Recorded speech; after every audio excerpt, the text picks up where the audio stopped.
got nothing. No, welcome back to which one? Wait, where am I? Dynasty Grind. Welcome back to the Dynasty Grind. I know where I am. Yeah, where we talk every Wednesday at 9:30 about anything Dynasty related, things that are going on at the moment, things that might be going on in the future. Weekly advice for a long-term format. That was a great idea. Drop any questions or comments you have in whatever comment boxes on the platform you're listening to. I got nothing to start the show. Actually, I got nothing. What I would say is Zach Reed isn't going to be able to join us tonight, and so that's what I kind of wanted to frame for you. He's actually been he's taken sick and has to stay away from his family right now, and so I wanted to start with the show with please send out good thoughts, vibes, maybe a like, maybe wish him well on Twitter, because the worst part for him is not feeling bad. It's that he has to stay away from his kids for a little while, and that is basically the worst possible punishment I think Zach could ever imagine. So he's probably not feeling very well right now for that reason alone. So, send some good vibes his way. So unfortunately, he won't be with us, but we do have Dynasty Outhouse, which is good, and me, which is you're forced into accepting me, I guess, at this point. But at least we got Russ. So let's send Zach some good thoughts, and let's grind some Dynasty.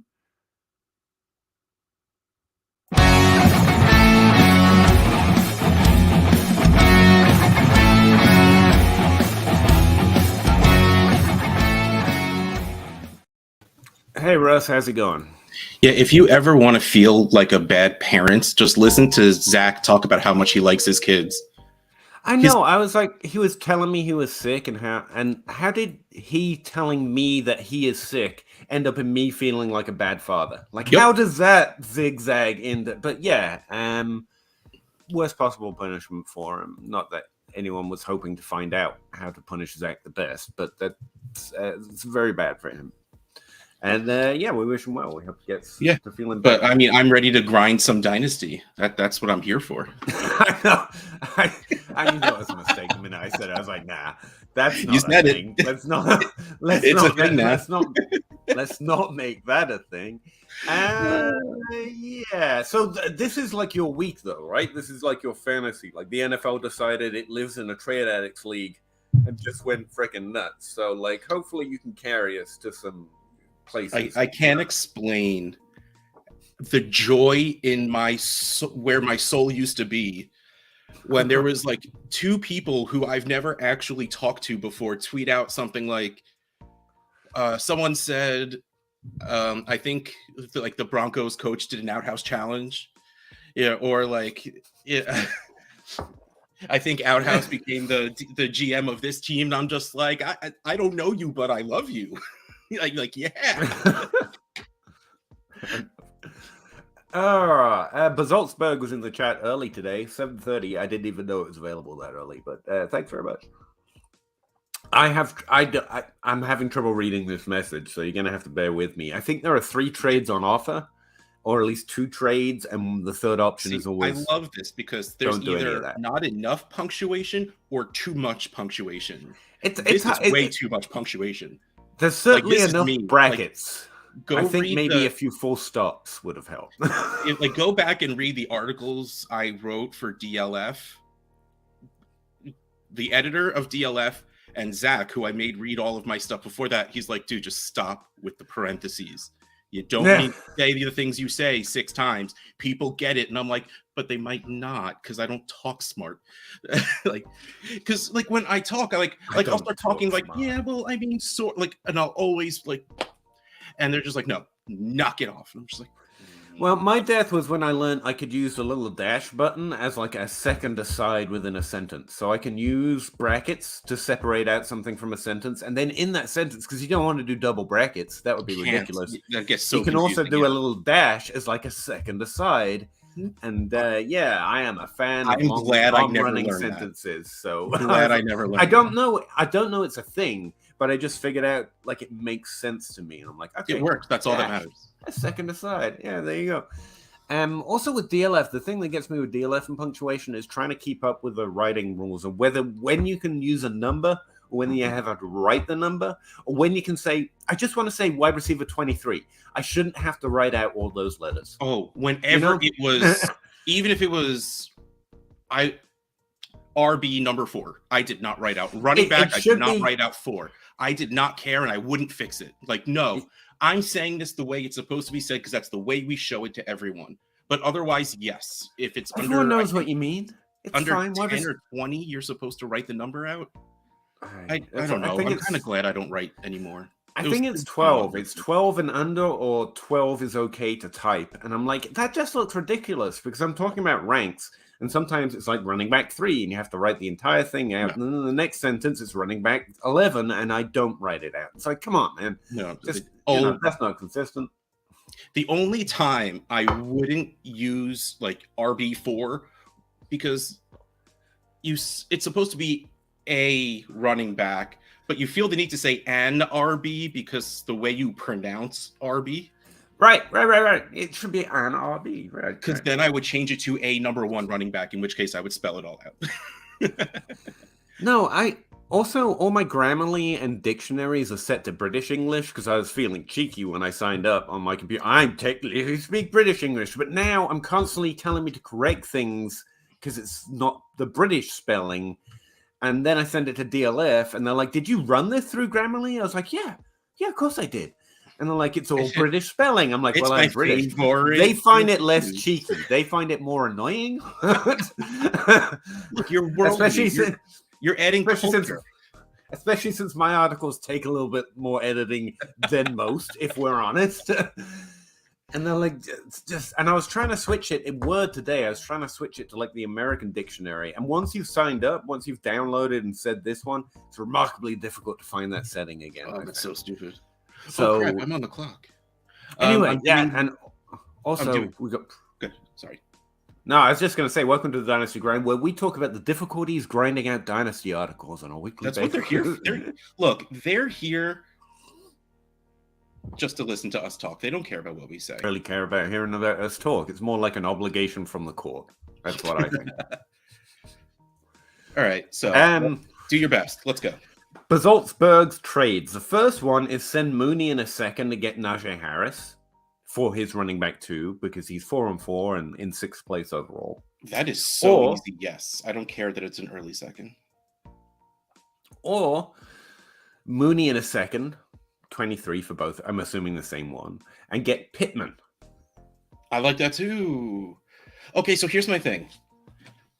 I just signed up for NFL Plus, what used to be Game Pass, so you could watch the condensed versions of the games, which is... It's a little too condensed. Like, give me a second or 2 in between plays. They don't. It's like play ends, bam, right to the next line. Like they're already lined up. Like, give me a few seconds, but no, just right to it. But I watched the Steelers game mostly because I wanted to see Jalen Hurts and all of AJ Brown's touchdowns. But the Steelers, man, that line is so bad. Like, I know it's not Najee Harris's. Even I know that. It's not the kid's he's fault. Getting hit 2-3 yards behind, and he breaks the first tackle. Like, it is not his fault. So, like, if you want Najee for next year, this is great. That's what I was going to ask you, because here's the thing. That first trade, let's just deal with the first one. Mooney in a second for Najee. Mooney and Najee are decent targets for me for next year. Because this year, I think Mooney could do a little bit more towards the end of the season. Yeah. Which means I'm interested in trading for him now. Whereas Najee, I want him next year, but you've got the offseason and he's a running back. Yeah. And that's what's got me conflicted. Like, I think Mooney does more to change his value before the end of the season, but I want both. So I'm not, I don't know. Najee. So here's my answer, Bolt. 26 already? He's 25. Right. So next year he's going to be 20. Like, wait to acquire Najee because his value is going to go down with the running backs that are coming in, with people, regardless of what Pittsburgh does to their offensive line or anything. They're just going to say Pittsburgh's bad. We don't want Najee. In which case, you will be able to get him pretty easily. So, like, I don't know if, like, first of all, this is a great price anyway. So if you want Najee, that's yes. Sorry, stop saying everything I want to say. Yeah, because here's the thing. This is a great trade. I would do this for Najee. or whatever, however Russ says the name, because he doesn't sound like a moron. But at the same time, I just wanted to throw that out there. I like Mooney still. Yeah, he's been doing pretty well. Like, I don't think you have to be scared of Mooney anymore. First of all, that offense in general has been getting better. They've been letting Fields throw a little more. And I be upset about Claypool stealing targets all you want. No. Mooney shouldn't be the only guy there. Claypool being there is good for Darnell Mooney. The offense being better will be better for the players on offense. So I'm not worried about that either. Do you have to do any of these trades? Honestly, they make your team better, but by how much? Like, all right. I think the Pittman trade is probably a walk-off win, even right now. Like, I don't think Mooney gets to Pittman's value at any point, even if he's going to have a competitive points per game next year. So I think I'd take Pittman. Or Najee. Like, I like both these trades, but if you're selling, do Dynasty move. Yeah. That's what I'd say, just to skip ahead. The trade you want here is get Pittman, but, like, maybe send another one for Najee, if not soon, then this offseason or something. And also get Mooney back at some point. Yeah. You can't have everything, Pete. Okay, just get Pittman because you're more interested in next year right now. But keep your eye on Najee at least. Mooney I like, but my expectation for his since week 4, it's not what you want.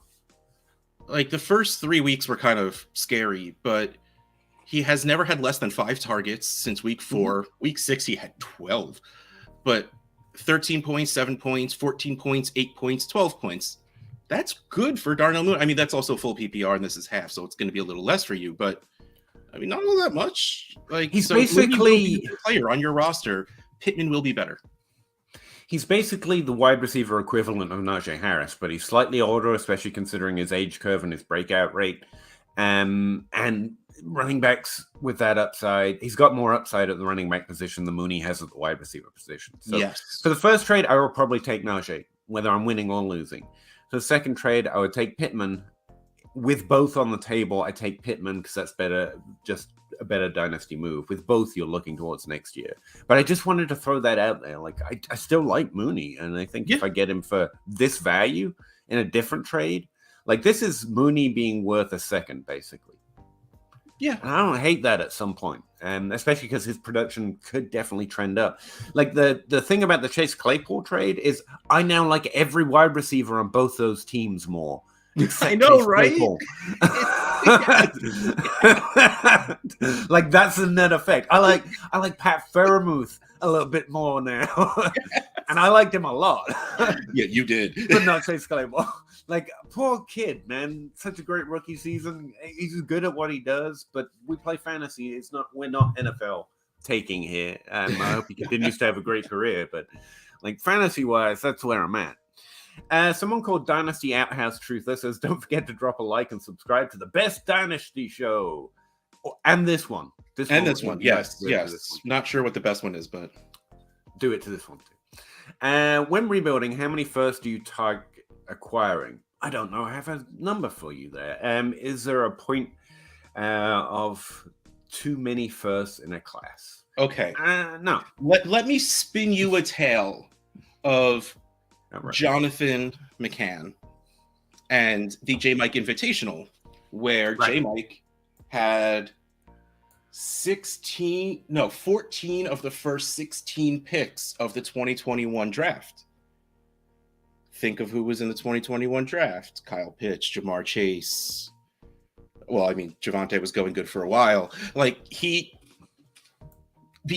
all of it, and he won last year because he had every single pick in the draft. Like, okay, so here's what: if I'm rebuilding, I love getting as many as humanly possible because, first of all, it just feels awesome to be like, yo, I got 8 of 12 firsts. Take that. But also, especially in a year like 23, in a year like 24, what I'm hearing, those picks are going to continue to increase in value. So if I end up with 6 firsts, I'm trading half and using half. And if I can squeeze together every ounce of patience I have in my body, which is not a lot, I try and wait until the draft itself to make those trades. I'm not great at that, especially because people know the players I like, so they'll offer me those players for the first, and I'm like, I want to know who that pick is going to be, but yeah, I'm taking this guy, of course. Like, so yeah, but there's no such thing as too many. Even last year, when we thought it was a crappy draft class, not you, Peter, because I know you don't think there's such thing really, but I don't believe in drafts. I don't think they exist. yeah, prove me wrong. Fair enough. Can't. People will still want them, or you can use them, and people will want the players eventually. Like, there's no such thing as too many picks. I was gonna say the thing about picks is they don't have to be picked. You don't have to make them. It's just players that can't devalue. If you think about them that way. In fact, players that are more likely to steadily. They're like fucking. I don't do investments, but I've heard the term of like. What does Warren Buffett say you have to invest in? It's like those slow and steady returns that have no fancy stuff, but they do accrue over time, and they're safe and they're boring. But that's where most people should be investing. That's what picks are. Like, they're not, unless you make a pick and it turns out to be Jamar Chase, there's no great upside in picks. They're just slow and steady, and they slowly improve, and more people will be interested. You've always got a guarantee that someone will take something or give you something for them later. And what's always a great move to do, because Zach isn't here to say it, what you do is you have a 23 first that's towards the end, and you don't really know what you want to do. You want to try and trade out. What you do is you find a player, a nice young player you like, that's worth Darnell Mooney. Trade your 23 first that's on the clock for Darnell Mooney and a 24 first. Yeah. You kick it down down the line. You get a player you like, and you get to do it all again next year. And you're not just kicking it down, you're getting something on top. You're getting a player also. You try to maintain or improve your points per game while adding value. That's Dynasty 101. I was going to say, I'm dumb. Like, I was answering another question that no one asked me. I just butted in, as I tend to do. Hey, here's my answer, by the way, stranger. But it's one of those questions that makes me always think that I should say, by the way, in your league, if you can get Jamar Chase or Justin Jefferson, go get those two instead of everything I just said. Because I don't know what your league's like. Like, I think the question was, do I trade Leonard Fournette for Travis Etienne? I was like, I mean, no, I don't think they'll accept that. It's like, no, he's offered it to me. I'm like, then yes. And it's that type of question. Like, it would not occur to me to tell anyone to do that.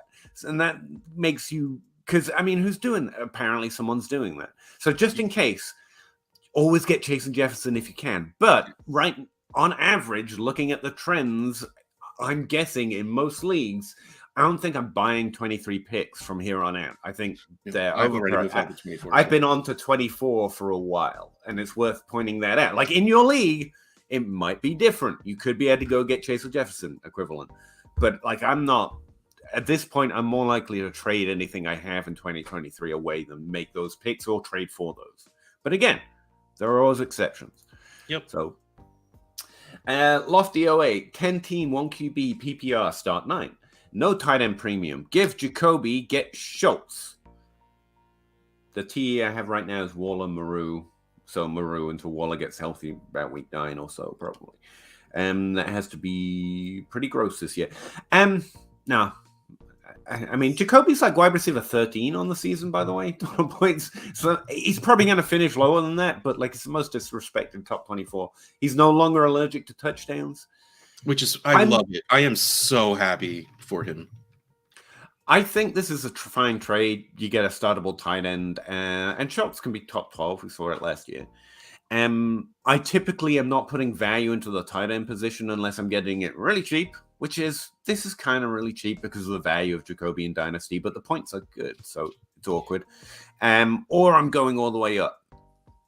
So generally, I'd say no. I'd say this is fine, though. You just need to start a tight end. I'd start Schultz over Moreau. So, man, Jacoby in per game is wide receiver 13. His last few games, 24, 10, 11, 21. Even in a start line, I think you're playing him, in which case, I think I just hold him and find something else at tight end, because I like Schultz, because if I don't have one of the top guys, I want to have a guy. Fine. Yeah. I want to have the safe guy, the guy I can just plug in every week and not worry about it. And that's the definition of Dalton Schultz. But if it's at the cost of someone who should be in my starting lineup, I don't want to do that. I'd rather go see if I can get Greg Dulcich or Pat anyone. Freiermuth. I mean, Muth isn't cheaper than Schultz probably, but Probably about the same. Evan Engram. No one likes him, but he's scoring really well. Hayden Hurst, at least for the next few games until Chase comes back. I mean, go down or go up is the typical logic at tight end. And Jacoby, Higby, the value's right. Like, there's so many players you can get for cheap that if Jacoby isn't like your wide receiver 6, you should go for That's the other thing I was going to say. If he's a wide receiver 3, just keep Jacoby, keep playing him. Yes. If he should sneak into, smell your lineup, you keep him because that's a good player to have in your lineup. 140 yards per touchdown this year, which is actually above average for a wide receiver. Last year, it was like all the yards for no touchdowns. So happy. And that's not with, he doesn't have a heavy red zone presence, which is in one case bad, but it also means he's not just scoring touchdowns just in the red zone. He's doing. Legitimately remember him scoring that first touchdown and the entire team running to congratulate him. Like, I got teary-eyed and I hate the Patriots because it was so sweet. Like, years. I remember last year everyone being like, this is a week. He catches a touchdown this week. And it was just, no. The most obvious aggressive. Poor guy. God damn. He ruined DFS for people last year, I'm sure. D. Magoon, 10 teams who flex PPR, start 11. Got offered a 23. Again, see, sometimes you can find 23 first on offer. For Pacheco and my DJ Moore. That's rough, but yeah, I think I'd take a first for DJ Moore. This is the best Moore has done. I don't know if we're talking about a QB upgrade. I mean, like, yeah, Moore's actually having another 24 season. He's fine. Here's my 10 team. DJ Moore's still only 25. There's a good chance there's going to be a wide receiver coming in this draft that is less than a year younger than DJ Moore. And DJ Moore's been in the league since, for what, 4 years? 5 years? I can't do math right now, but 2018, right? Like, I guess you do this because I don't think it's the answer is you do it because it's super flex. I think you do it. But I don't think you have to. If you like DJ Moore, this isn't like the value's too good, I can't pass it up. And don't even consider Pacheco in this. Like, if you take the trade, you get Pacheco, but that is zero value in this trade.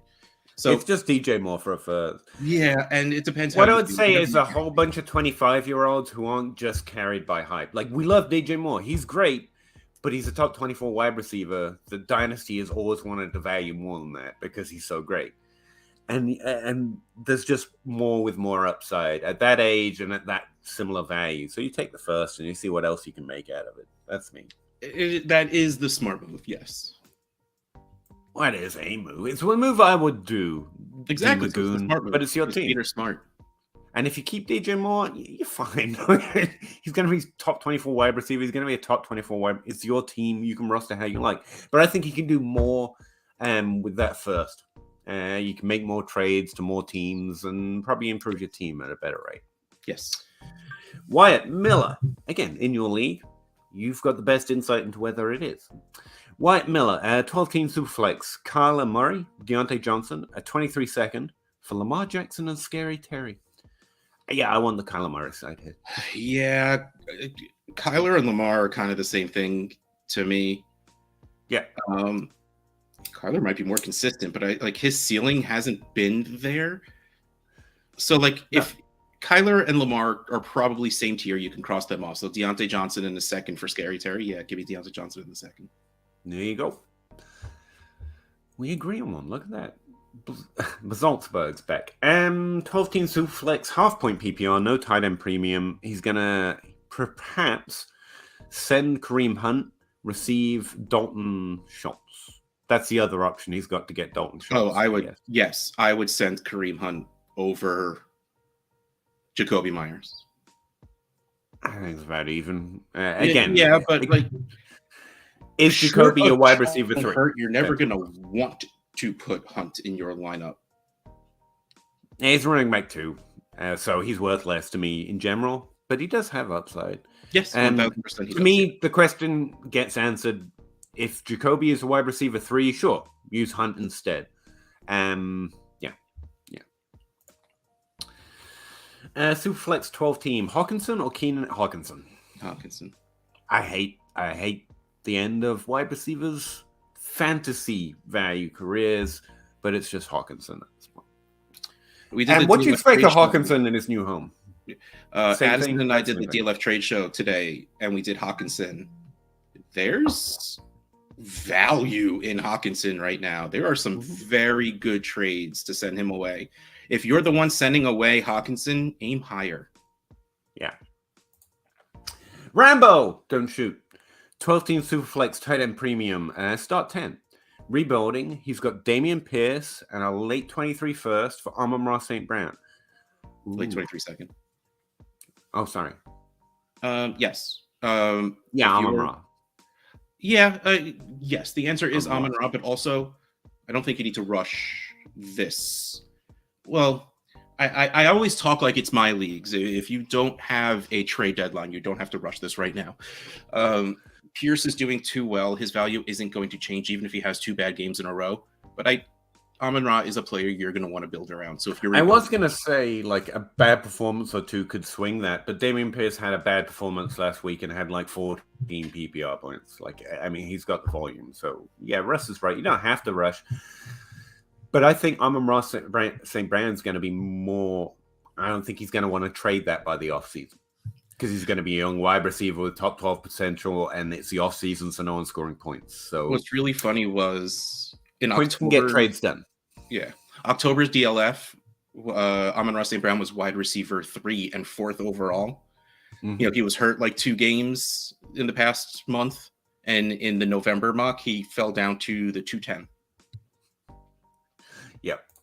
I just keep my eye on keep trade cut because week to week it's very reactionary, and not that therefore we should follow it, but gives you some sort of insight into what your league mates might be feeling on a week to week basis. I have him. He's fallen a little bit, but he's still up there. Yes, he's still a player you should build around. He's a wide receiver you hold on to. And it's something I was trying to talk about on my podcast this week. Like in season, points are important, but points, if you're not competing, you're not in the top 3, you've got more opportunity to make more trades to some teams because they want points. And this offseason, everyone's going to stop caring because points don't matter. They should do anyway. And be like, no, wide receiver over running back. And no, I don't want Josh Jacobs because who needs Josh Jacobs? But right now, any points help grease a trade. And that's what you're trying to do. If you're accepting or declaring, I'm building, then you're trying to use points to grease trades. Mm-hmm. Yeah, that was fine. Robert, 12-team Superflex, start 10. He's also rebuilding. It's week 8. I get it, guys. We're all rebuilding. We're all rebuilding. 3 teams in every league not rebuilding. He owns 6 23 first. Was sent Herbert and a second for Tua, Waddle, and Pollard. So you would get Justin Herbert, Tua, and Waddle and you would send Herbert in a second. Okay, so they would get Justin Herbert in a second, and they would send Tua, Waddle, and Pollard. I want Waddle. I think that's well established, but no, not in a Superflex. It's just no. I like Tua too, though. Damn. And I want Tua and Waddle. Right. I got to be honest. I love Justin Herbert. He is he's the top of the second tier if he's not in your first tier, but Tua's playing so freaking well. That offense is ridiculous, and they're passing a lot. Why is he offering you Pollard? It's so he doesn't have to send a first, and you don't want Pollard's points.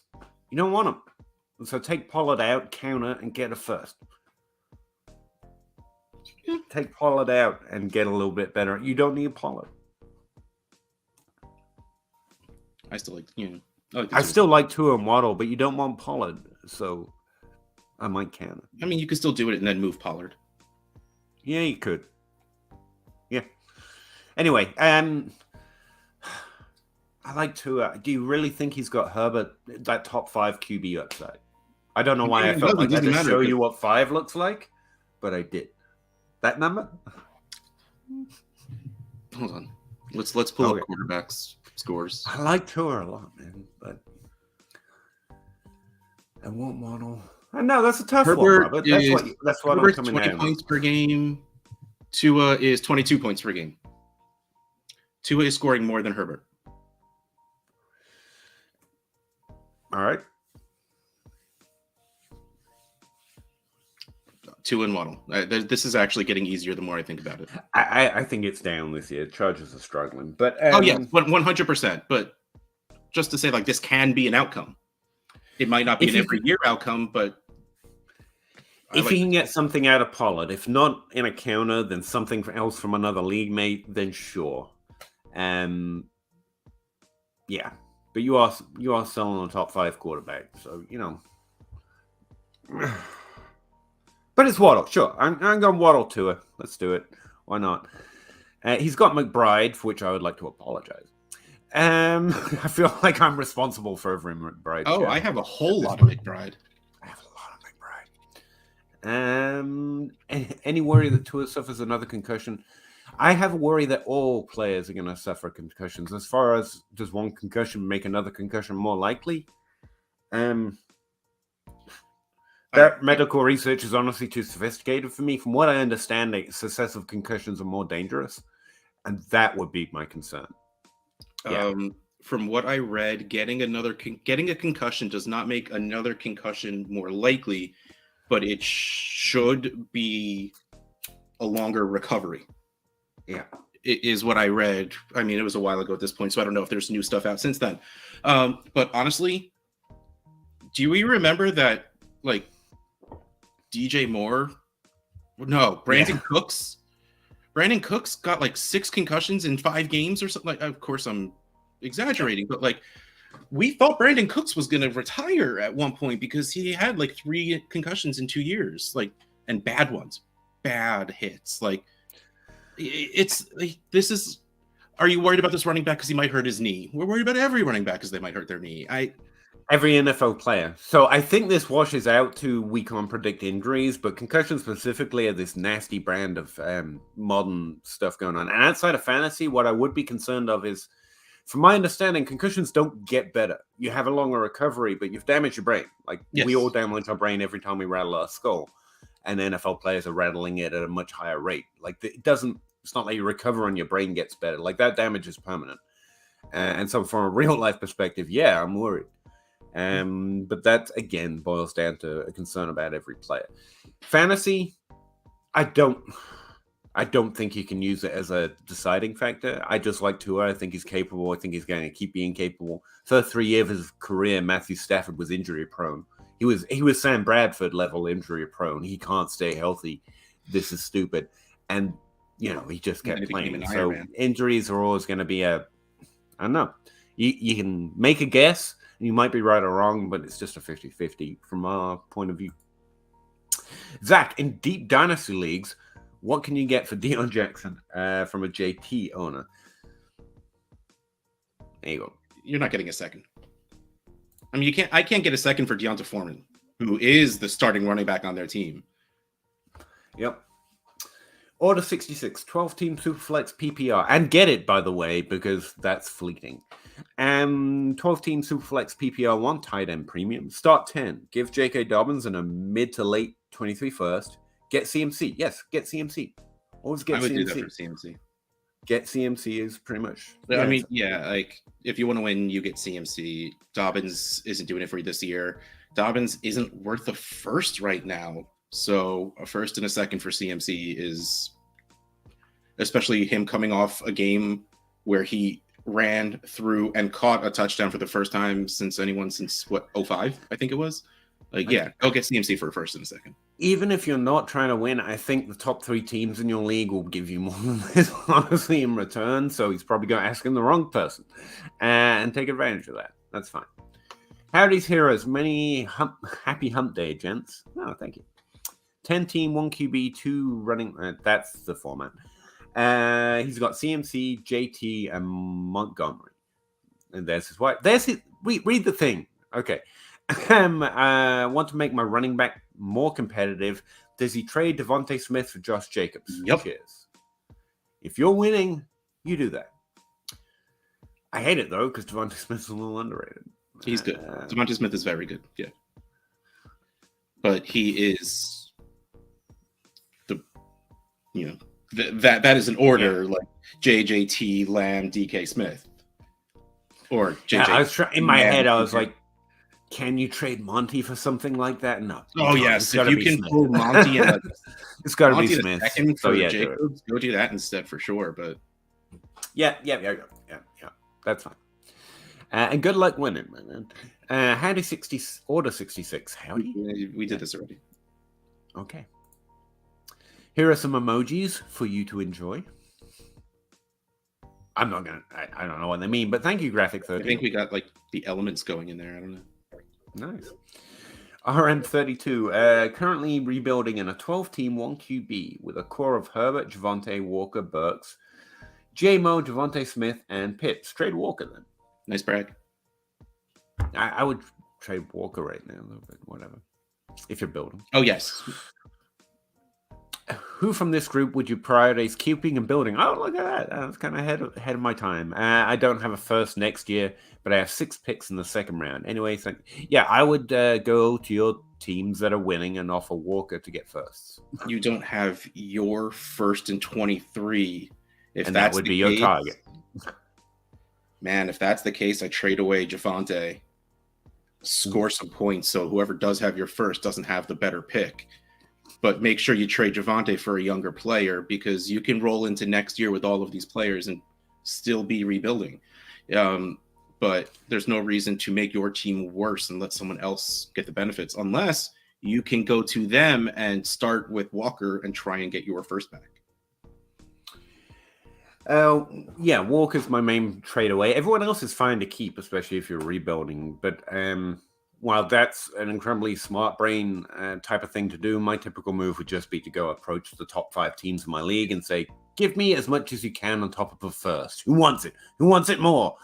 Like do a whole 3-card Monty thing in front of them if you have this might be Walker's peak value. Not gonna lie. Should be. And he's gonna be good for anyone you trade him to. It's not like you'll be giving them something bad. But yeah, target your first. Yeah. Yeah. You said it. Mm-hmm. Those words. Good luck. Flow Source, 12-team Superflex, 1 PPR. Start 9. I nearly said 19. That would have been different. That'd have been a lot of starters. What is your lowest you would sell ETN for? What is the lowest you would sell Swift for? All right, so ETN, you're not going below a first at this point for ETN, and of course, I don't mean just the pick. I mean players you would value at a first, because until the past, that week where this is not when they trade, like the week that they traded Robinson away, where they gave him 0 touches, even though he was on the team. Like before that week, 2 seconds probably could have gotten you ETN. Now, no, there needs to be a 1 involved, and honestly, it needs to be top 5 running back. It's stupid, and he shouldn't be there, but that's what he is. If you want ETN, that's what he is. We're talking mid-first, and like if I am for some unknown reason desperate to get him off my team, whatever feels to be like the first round eliminated from the playoff teams firsts, like that's the latest I want to go. Though of course there's literally no way to actually project that. The lowest you would sell for Swift, a second on top of whatever we just said for ETN. Like Swift is also a top 5 running back in the same way ETN is. Swift holds more value because he was there before. Honestly, I think Swift is below ETN right now. That's why this question's treacherous. What would I sell for? I would sell Swift. The lowest price I would sell Swift for is higher than what I would sell ETN for. But the reality is, which is we all live in reality, that ETN has higher value right now. So Swift is a hold for me. I don't think you can put together a good trade that I would accept because I'm just going to hold Swift until I think he's what ETN is worth right now. ETN's the lowest I would sell is 2 first-round value. You're not getting 2 first-round picks, but I'm getting 1 or the trade's not happening. And I want someone I think is worth a first that other people might be underrated. Is Pickens on their team? Is J-Mo maybe? But that's the value I want. And if you don't, go ahead. No, sorry, I thought you were done. So that's the difficulty. I would sell ETN for less, but I'm going to try and hold that value line because if you're trying to buy him, I'm assuming you're on the ETN is for real and a young top 5 dynasty running back. It's always this game, back and forth game you play with your league mates. Hey, trade ETN. He's not good. Then why are you trying to trade for him? I love that. This guy's bad. Let me just take him. Yeah. That's the treachery of looking at the question in this direction. Not you, Flowsaurus, but I think we're encouraged to think, what's the minimum I should be able to do? No. Like, if they don't want him, they might be right. Other way around. Like, what's the highest you can get? That's how you should start. Start at the high, then work your way down. If you can get a top 6, top 5, top 6, top 5, top half, 23 first for him, do that, because that's a different value calculation than a single first, and then they don't feel like they're giving up the full 2 first value of ETN. But that's where I'm holding the line at. In October ADP. And if they don't want to do it, I got 11 other league mates. Yes. Or you have that is 11 other league mates. Everybody. And with ETN and Swift, you don't have to go to just competing teams. They're young enough that you can go to the middle. You could even go to the bottom and see if they want to put a running back on their team. ETN was running back 24 in October ADP, by the way, which is awesome because I'm in the mock for November where he was 1, 2, 3, 4. Yep, running back 5, taken at the 202. Swift was taken at the 211. So they're really not all that different in value. And I'd probably rather hold Swift than keep ETN. I'm just weird like that. I would rather. TaylorMade 12-team Superflex PPR. He is also rebuilding, or she. Taylor's bisexual name? Not a bisexual name. What's that? Androgynous? No, that's something that is a little bit of both. I forget the word. Androgynous means neither. Taylor could be both a man or a woman, or it's a unisex. No? Unisex. There you go. I don't know words, but hey, Taylor. Traded ETN for Deontay and Tony. I have receivers and projected the first 4 picks in the next rookie draft. Thoughts? Trade Tony away as soon as possible? Yes. Try and move Tony for the hype because he's just going to be another deep guy that isn't targeted very often. But this is barely a first in value. Like Deontay plus Tony is about a first in value. In ETN's top 6 first, or he's 2. You know what I mean? It's a little low for me, but I like getting Deontay for next year. Yeah. And hopefully there's a Tony truther in your league somewhere, or he puts up one of those big games, and then the first game in, if they just use design plays for him, and he gets like 4 for 89, and hopefully a touchdown, you move him for a second if you can. He is one of those players. If they do design things for him, he could do stuff, man. But I just bet on the under on that. So much fun to watch if he can never be on the field. Thank you, Mag. Good vibes for that. J Casp. 12-team 1QB PPR start 8. Would you trade Ken Walker, Brandon Ayuk, Dubs, and a late 23 first and a mid 23 second for Jamar Chase and a 24 first? Wow, that's a bag of stuff. I just want Chase. I'm not even thinking about that one too hard. In the start 8, chances are Ayuk, Dubs are never touching your lineup. Like I said before, I think Walker's at his peak value. So you're pretty much a mid first and a late first and swapping seconds in a year. I like Ayuk. Don't get me wrong, but this is just Chase easy. Yeah, the answer is Chase, especially in the start 8. Sean, 12-team Superflex, Carr and Pittman or Lawrence and Nico Collins? Carr and Pittman. I hold no value. And there's a second on there. 23 The answer is still Carr and Pittman. But Collins holds no value for me. I like Lawrence, but I don't think it's an upgrade or a downgrade on Carr, realistically, in fantasy. You're buying back years, but I just want the wide receiver value for that. Like, if for some reason you feel the need to get younger from Carr to Lawrence... Yeah, that'll be the only reason. Losing Pittman to do it, I don't think makes it worth it, especially when Collins in a second is the rest of it. Yeah. Tyler, which side in a 16-team Superflex Dynasty League? Alec Pierce and Bateman, or DJ Moore and a 23 second? DJ Moore in the second. Why you got to add a second to that? That's what I'd say. DJ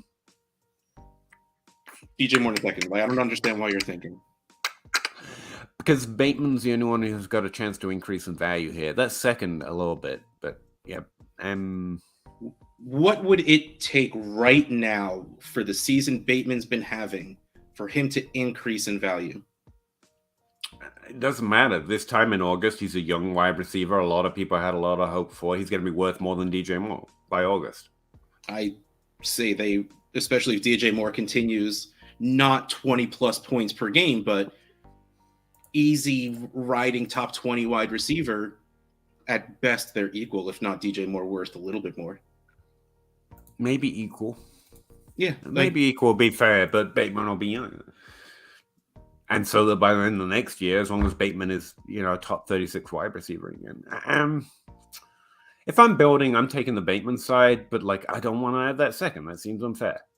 That's what I'd say. I'll drop Alec Pierce if you drop the second, but DJ Moore's probably the smart play, but I don't mind adding Bateman at that kind of thing. Don't always have to make what's considered a smart move. Do what you like. Exactly.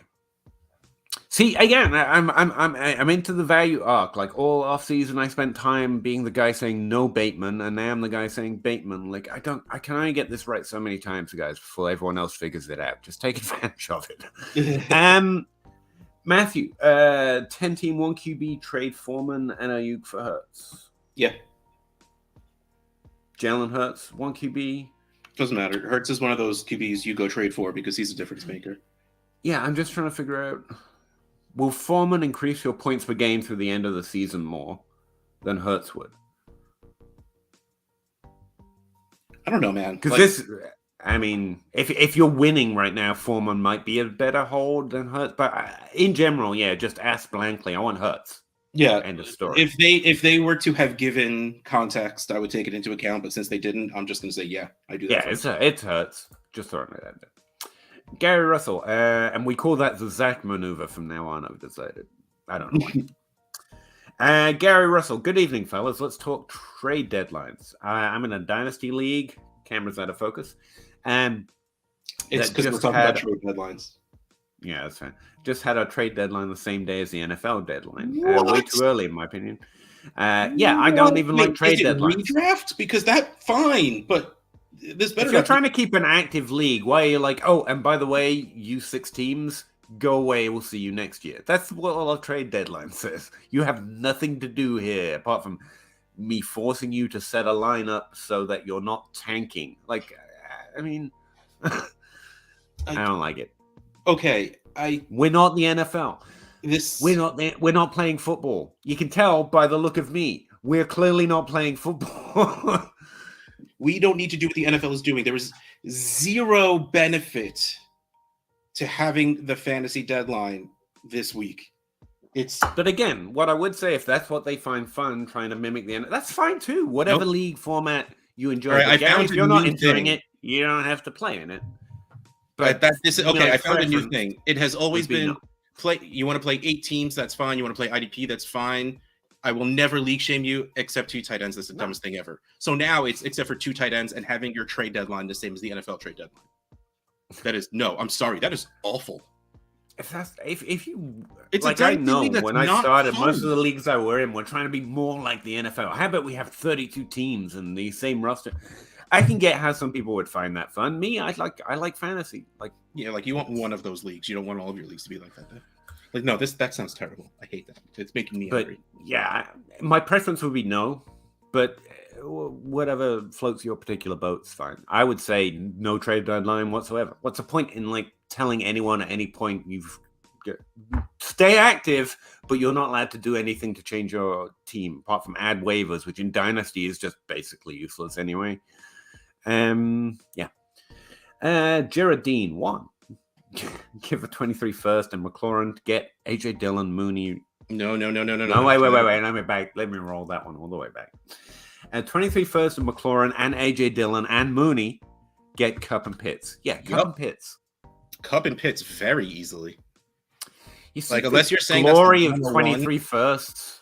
This is the glory of 23 firsts right here. It's like, ooh, special kind of a first. Okay, have Cup and Pitts. This is awesome. Yeah, Cup and Pitts, easy.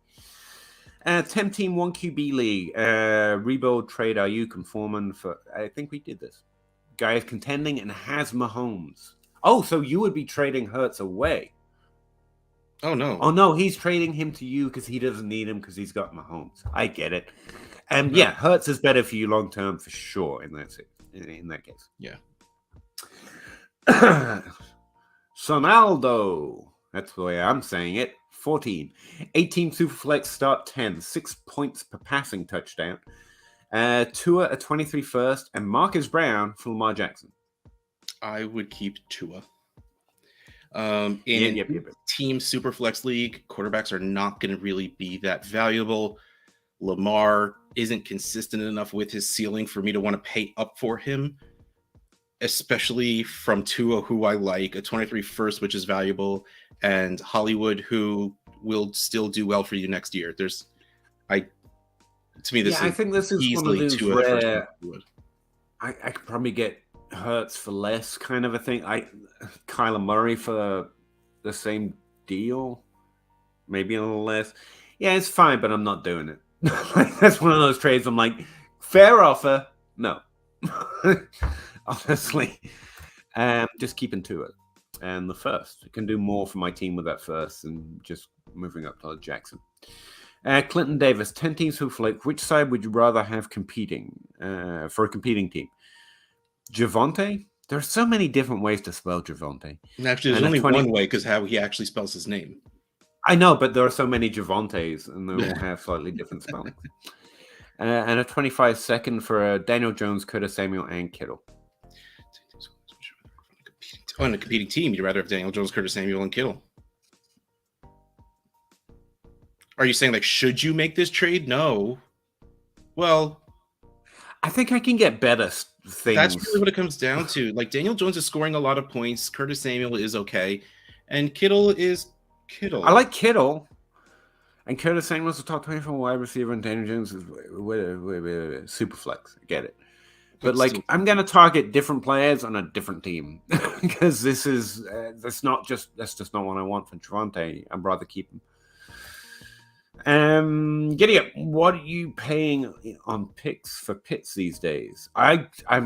Pitts has yet to hit a value where, outside of me using a rookie pick on him, I've never been able to acquire Kyle Pitts, and that's the same. Like, I'm not acquiring Kyle Pitts. His value is too high for me. Justifiably, I get it, but just I will wait to see it.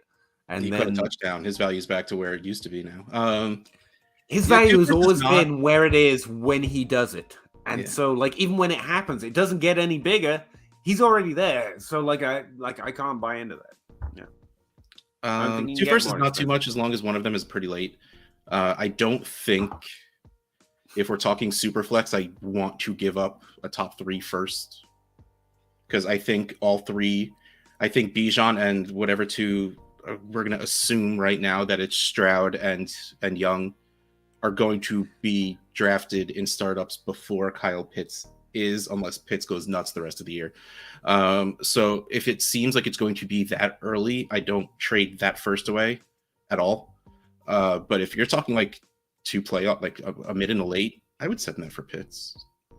Unless you're trying to lock some value away.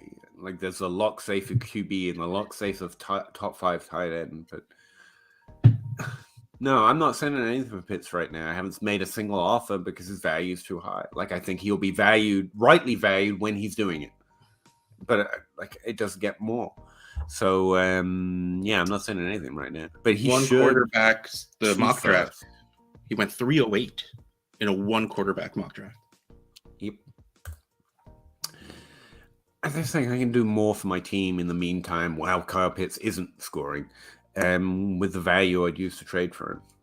I mean, that's just what I meant. Order 66, 12 teams through flex PPR, 1 tight end premium. Start 10. Pickens and Myers, or Wandell and a late first. I want Pickens. And Myers is scoring me points. Like, there's no point in me doing this trade. Yeah, honestly, It's the question of would you rather have Pickens or late first, and then you're just throwing Wandale and Myers in a category together, even though they probably shouldn't. So to me, this is Pickens and Myers. Pickens is that guy.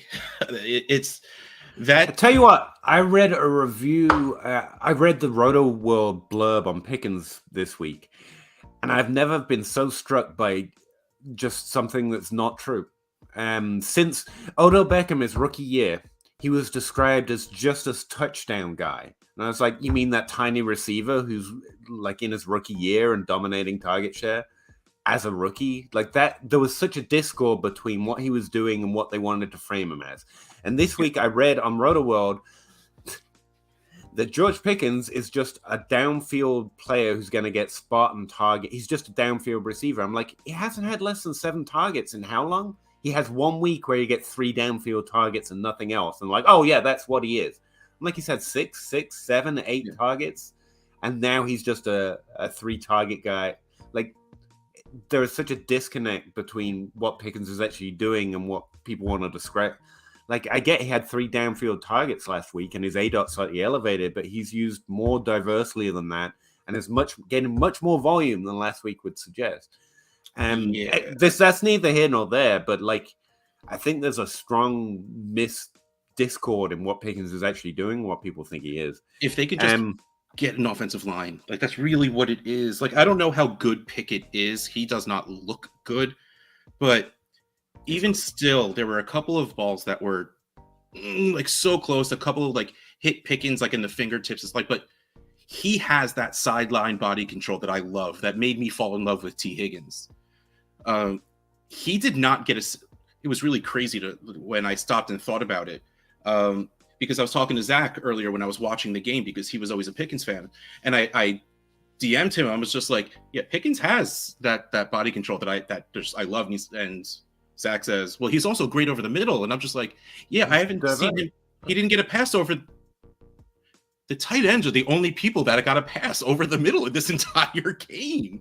So like that offense isn't right now. Pickens is very, very good.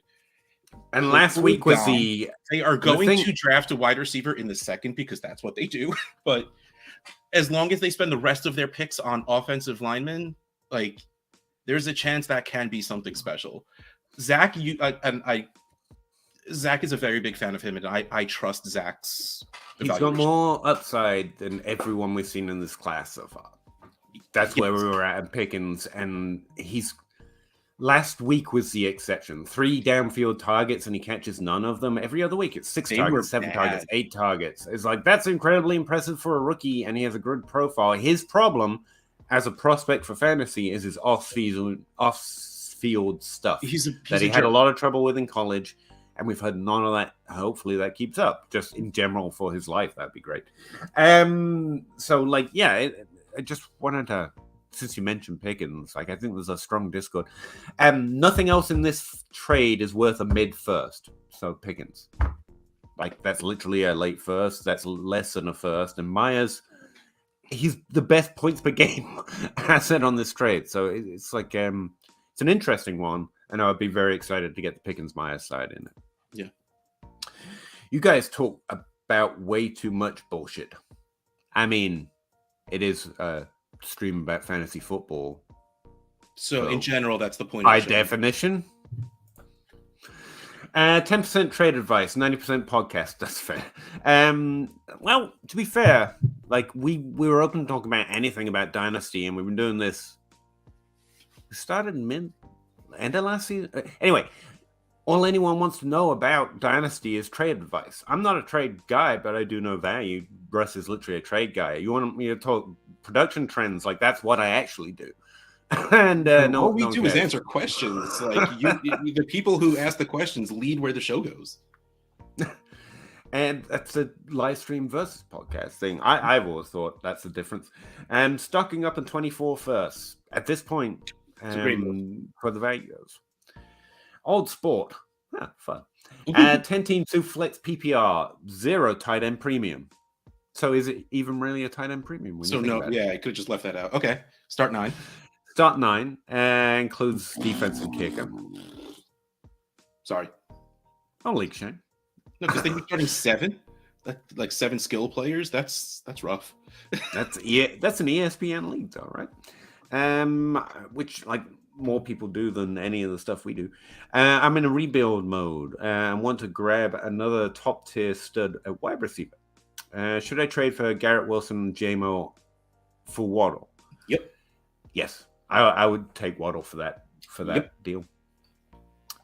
Can you get it though? I'd be interested if you get that trade done, also if you let us know. Because the thing is, like Wilson, and London are both players we think have shown enough to prove they're having a good rookie season, and they should increase towards the second half of the season. And I recently told someone on some podcast or video I was doing, like, get those offers in now, because if they are what we think they are, they should do more down the stretch.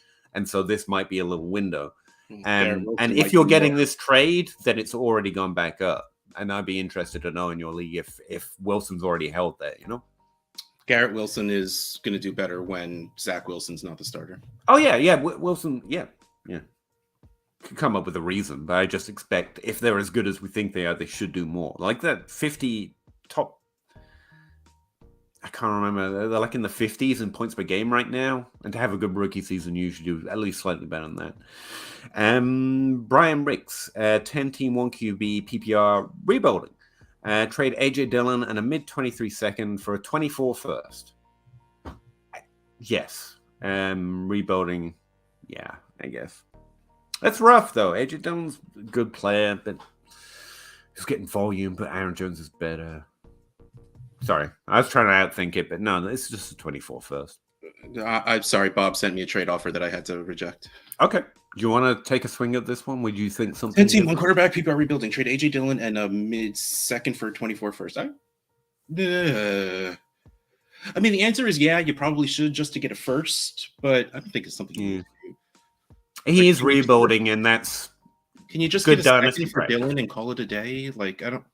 And I think you want the first, though. Yeah. Can you do that and get a 23 first so you're not waiting a year? Not by now. That's the thing. I mean, if you can do it. But spam the rest of your league to see if you could pull that off. If not, take that. What would you try and get for Claypool? I'm going to pull these up because some of the trades were ridiculous. Rebuilding 12-team Superflex. Like generic value, you don't have to trade for picks, but we talk as if picks are money because that's something we all have in all leagues. And so it's like a second round pick, mid-second round pick. And players I'm targeting right now, well, we've mentioned a few. I think Mooney is probably held around that value, and I'm more interested in Mooney going forward. No, here's why you're wrong. Okay. With the DLF trade show, we did the trade deadline talks. Chase Claypool, a third and a fourth for Treylon Burks. I would so take Treylon Burks.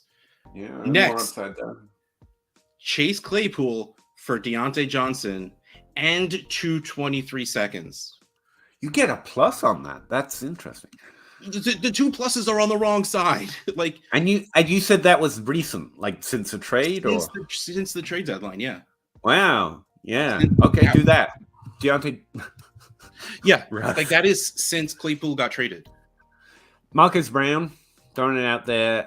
Juju, if you're interested in a little points per game upside, he could do that down the stretch. The 25-year-old wide receivers, if you're interested in production, or the injured guys, if you're not, kind of a thing. But players that have some level of proven production, or that that second round value, just to. Because you probably have your own list of players that you like, you think could do better, and you can apply that, hopefully, to your own preferred list. Unrelated to anything that we're talking about right now, Peter is mad at me because in one of our leagues, I traded away Marquise Brown for what will be the 202. Old sport. I'm really mad at you. I know. It's just fun to word it like that. So he's like, "Oh, the 202." No, I really am. That was John Mechie last year. And I'm like, okay, but in 2020, the 202 was T. Higgins or God, what the hell's his name? It's T. Higgins and Pittman. Both of whom, by the way, I'm going to say same age, have done worse. And then hold on, you might get a worse player. Is still the because Zach just threw in our DM thread in May of 2019, the 202 could have gotten you Marquise Brown. Not in my league. Actually, no. Actually, all three of those wouldn't have gone to the 202 in my league. Seriously, if you're looking at Superflex, not in my league, me. No, those are all first-round picks in Dynasty. Late first-round picks. As the man who drafted so many of this guy, 201, 202 every single time. Wow, your league suck. Superflex? Yeah, of course. Those quarterbacks screw everything up, don't they? Everyone can't be happy with having nice things. They got to hope the next thing's a nice thing. Old sport. 10 teams, Superflex, PPR, start 9. Same league. Dubs and a 23-second for Deontay. Yeah, Deontay wins most trades for me in that regard. Yeah. I don't think Dubs puts up Deontay's career, and the second is definitely worth it for me. It was Chase Claypool who announced the Steelers' second round. I put this up earlier while you were talking. It's come full circle. That's funny. I didn't even remember that. It's a good one. Me neither. Eric, welcome back. Started the season hot, but the injuries, tell me about it. And my best players are going on bye early. Moved me from 2nd to 6th place out of 8. 6 out of 8. Top 4 make the playoffs. Team's healthy now. Do I stay the course or sell the parts? It'd be easier to know which of those players that got injured were the ones.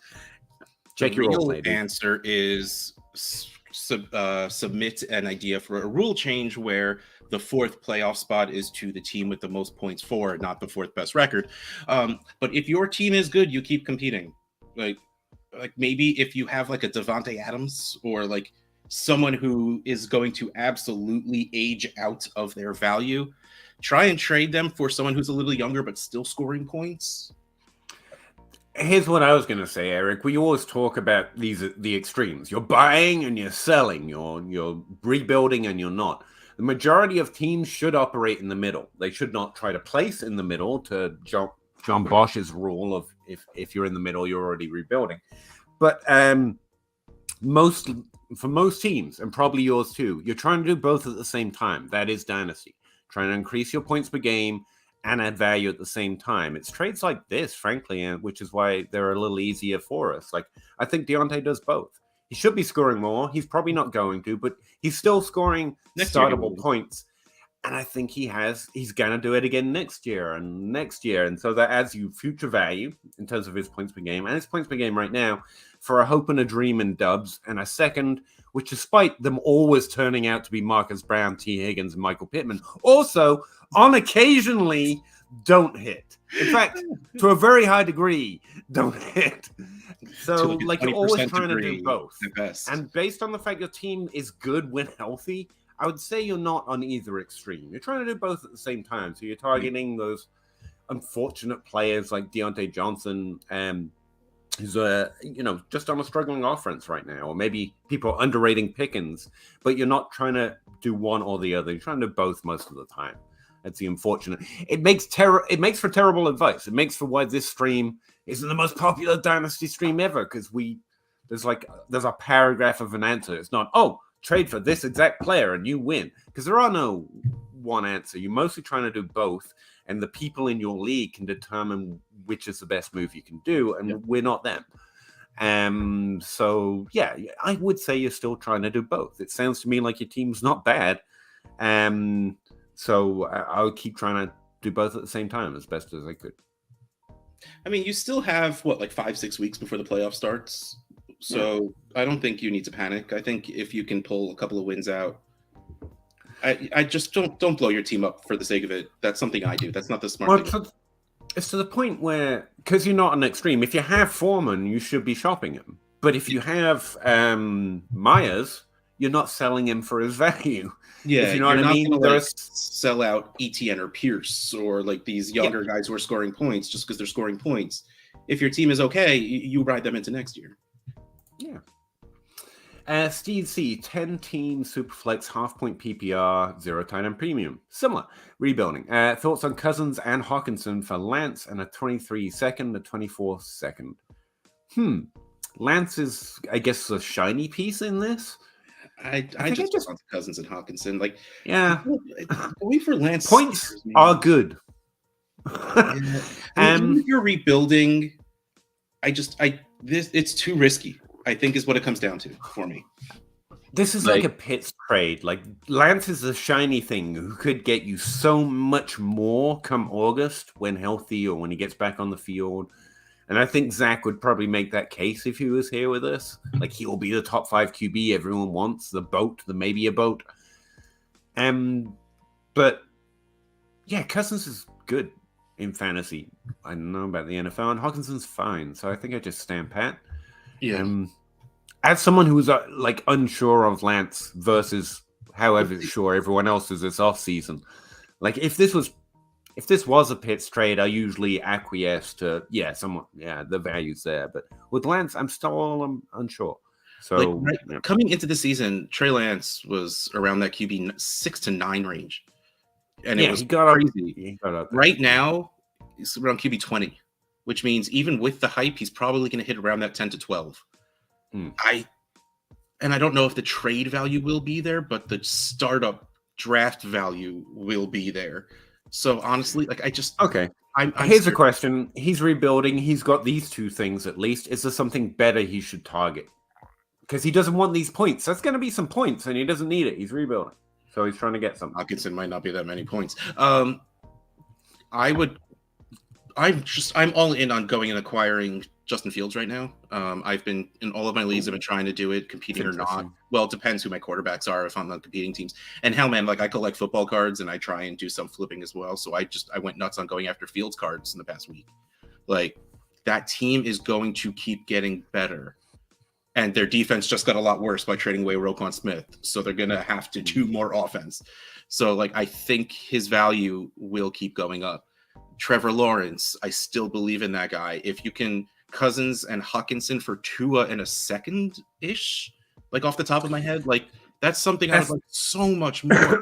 And yeah, Tua's scoring points, but it's a 24-year-old quarterback. But you're going to get rid of Hawkinson's points. You're basically using Hawkinson to buy back years from a player you can see they're actually doing it so far.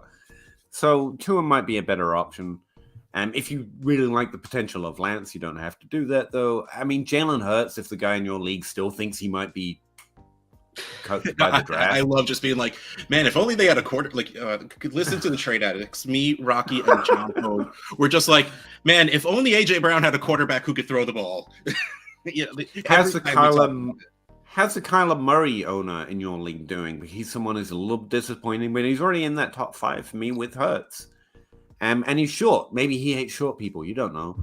So you're trying to buy back years, but someone that's already there instead of someone that might be.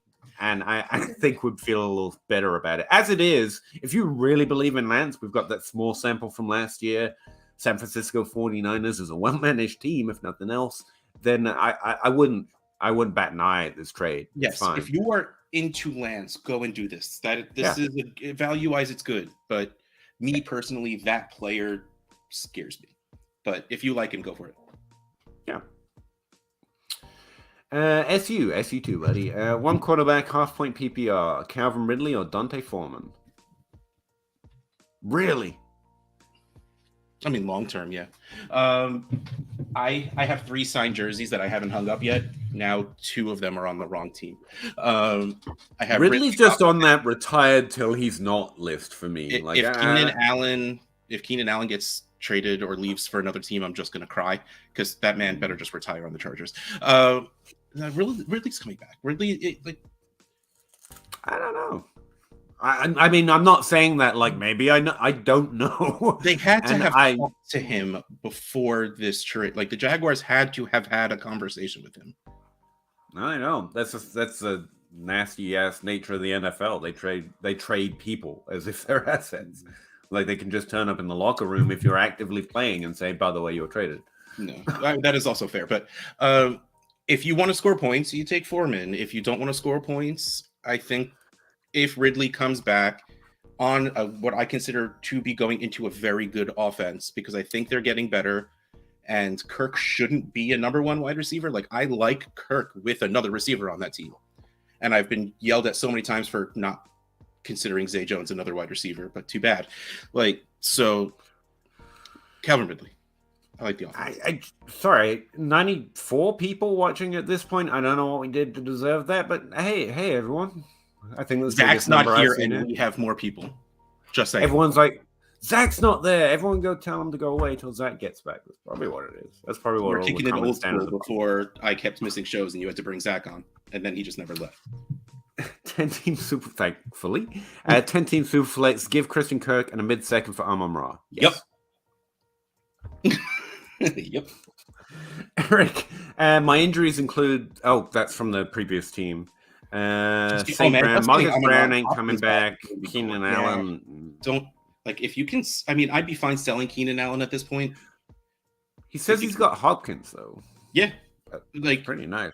If you could move Keenan and Hollywood somehow, because they're two very widely different ranged players, like old guy who's scoring points, young guy who you're going to have to wait for next year, and combine them into one player, then cool. Yes. Otherwise, I don't sell one of these players just for the hell of it. Like, I would still say your team is good, despite underperforming. Like, you don't have to go to the extreme here. Yes. Like, that's a good idea, but you're trying to do both. Trying to add points per game, trying to add value at the same time. Yeah. Mm-hmm. Don't panic. You can buy back years while also targeting players that are actually scoring points, or will, in your opinion. So yeah, I don't think you got to sell out. But Ryan Malady, I hope I said that right. When do you sell top hype running backs, JT, Brees, etc., versus holding them and making them making a run with them? Got caught keeping them. You haven't gotten caught. That's the first thing I would say. We try to make content interesting and sound actionable by always talking about the extremes. Always sell running backs is something I have written and videoed about. But the truth is, we don't predict injuries or like the cliff is coming for their value. And what I would say is the rule that I do, loose guideline that I do find useful for Dynasty is if you are not already making a push, you don't need running backs. Running backs are about points because they just have a bigger gauntlet to run. They can always get injured. They do get drafted above more often than wide receiver. And they do get injured at just slightly, but a slightly higher rate and become unavailable.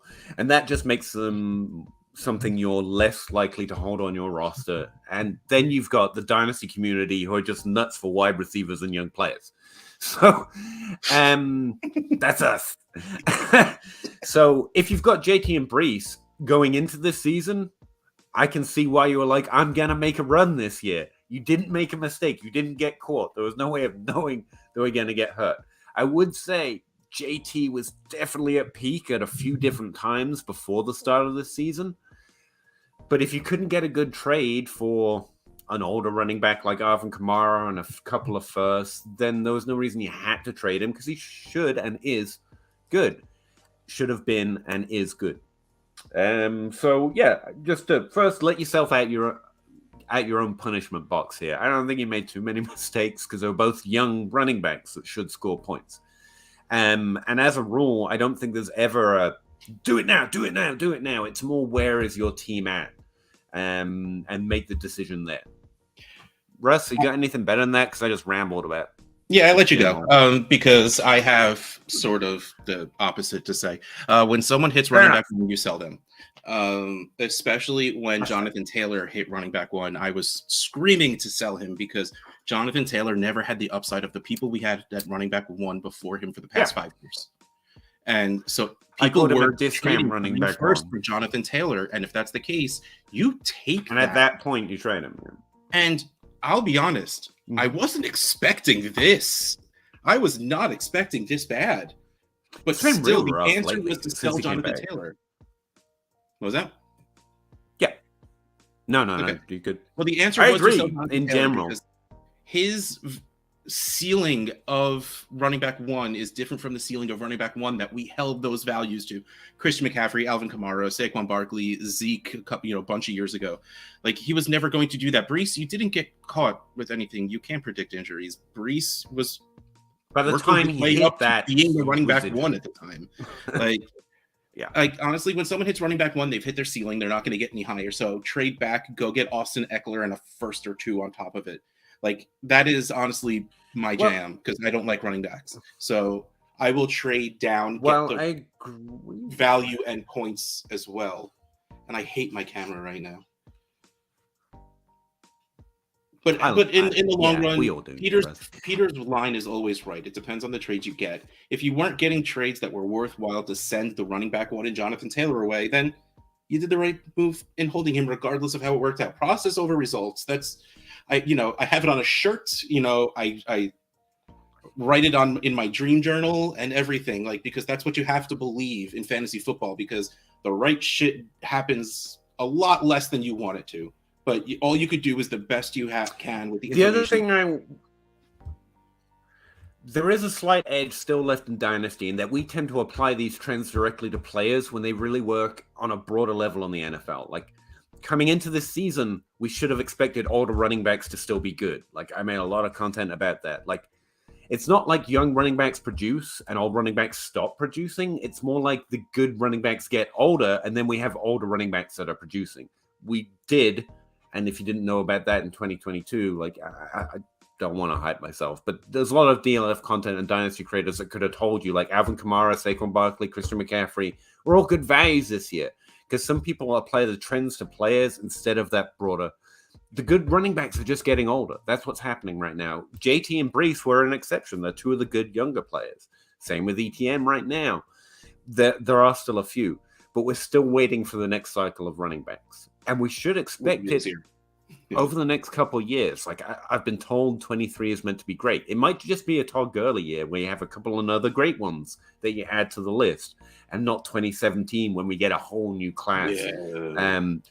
But and then 2018, we thought we were getting a whole bunch of them. That's the only other thing I'd say. All of that is true, but you can keep in mind, like, good running backs get older and still keep being good. That is also very common. Like, you didn't have to give up on a running back just because he hit a certain age. Because if they're Alvin Kamara, they're still pretty good. If they're Christian McCaffrey, they're still pretty good when they're older. The whole 2017 Dynasty in general, you do sell running backs when they hit that mega price because there's just more risks and you can do more things with that value. In general, if you can get the trades. And yeah, there's a whole bunch of words on it. I hope some of it helped, Ryan. I don't know.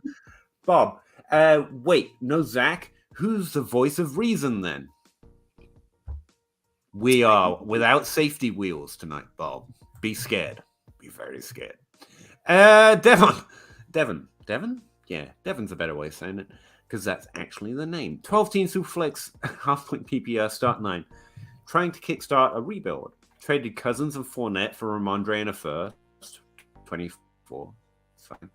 It's still good, though. And what do we think about trading Ramondre, Godwin, and Mariota for Dak and a 23 first? I like that, and then I trade Dak. I don't mind it at all. Yeah. No, I honestly, getting Dak in a first for Ramondre, Godwin, and Mariota is pretty good, actually. Yeah. I'm very meh on Dak. So if you can do this and then flip Dak for a young quarterback, not Tua, because he's going to be worth too much, like Trevor Lawrence or Fields in a first, even if it is 24, you go do that. But yes, I think you take this trade because you can still do more with it, because you are getting besides Godwin is very, very good and will continue to be very, very good. Ramondre and Mariota are situationally good right now. Their value is probably the highest it will be right now. So go take advantage of that, and this is absolutely doing that. From the beginning to the end, you've moved your value needle up. You're cascading trades. I'd say you're doing pretty well. Recovering Ridley Truther, welcome back. My peoples, one word. Calvining, friggin' Ridleying, I guess. A lot more than one word, but woo! A lot more than one word. Who'd you try to pivot off Pittman to a 12-team PPR, 2 tight end premium Superflex contender? Even if we had to add a pick on top. Thanks. gents. Also, Ridley. I mean, I don't know why you pivot off of Pittman, even with not good quarterback Sam Ehlinger. He's still got a whole lot of targets and caught most of them. Pittman's fine. But if you want to go up from Pittman, you literally just go up from Pittman. Like, pull up ADP, pull up a trade calculator's values, and just... And honestly, there's probably no one I would say don't do it. If you don't like Pittman and you want to move off of him, you go for those guys around him. That's what I was going to look at. I was like, because Pittman's fine. He's good. So is there anyone in his value range that I actually like a bit more? I was like, oh, wow. Well, I'm still looking at October. CeeDee Lamb significantly higher. Forget it. No, there's no one. Wide receiver 7 and like Steph Diggs. Really man, low. I would add a second to go get Steph Diggs if you want to win. Yeah, you're a contender. Yes. Pittman in a second for Diggs. I would do that in a heartbeat. How about Pittman for Pickens in a first? If you're, I mean, they're right next to each other. Where you could end, but if you're competing, I don't think you want to do that, because then you're going to have to make more moves because you're not scoring enough points. Sending away Pittman and getting back Pittman. Oh yes, I'm down for Olave plus for Pittman if you could get it done. So again, Ridley, you like different players and we like probably. We can tell you who we like and who we target in the range, but that's kind of the trade you try and frame. Like you want a younger player plus something that you think they might be undervaluing for one reason or another. Yeah. Or just go get that younger player. 207 and Pittman went at the 304.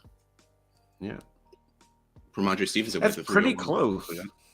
It's not impossible. Yeah.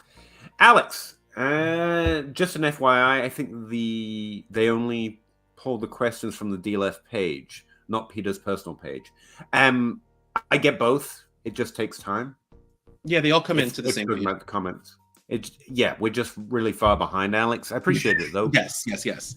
Someone's got to watch on my personal channel, please. Please. Eric, 12-team non-PPR start 7.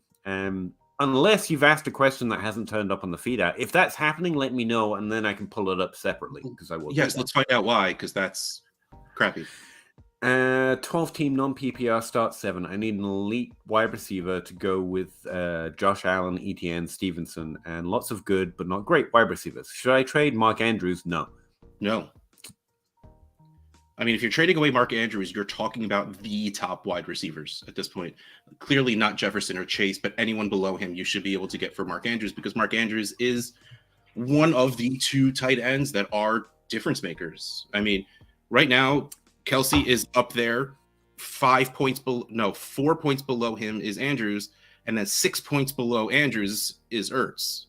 Like, I don't think there's anyone you can pivot to maintain your points per game, to broad brain it a little bit.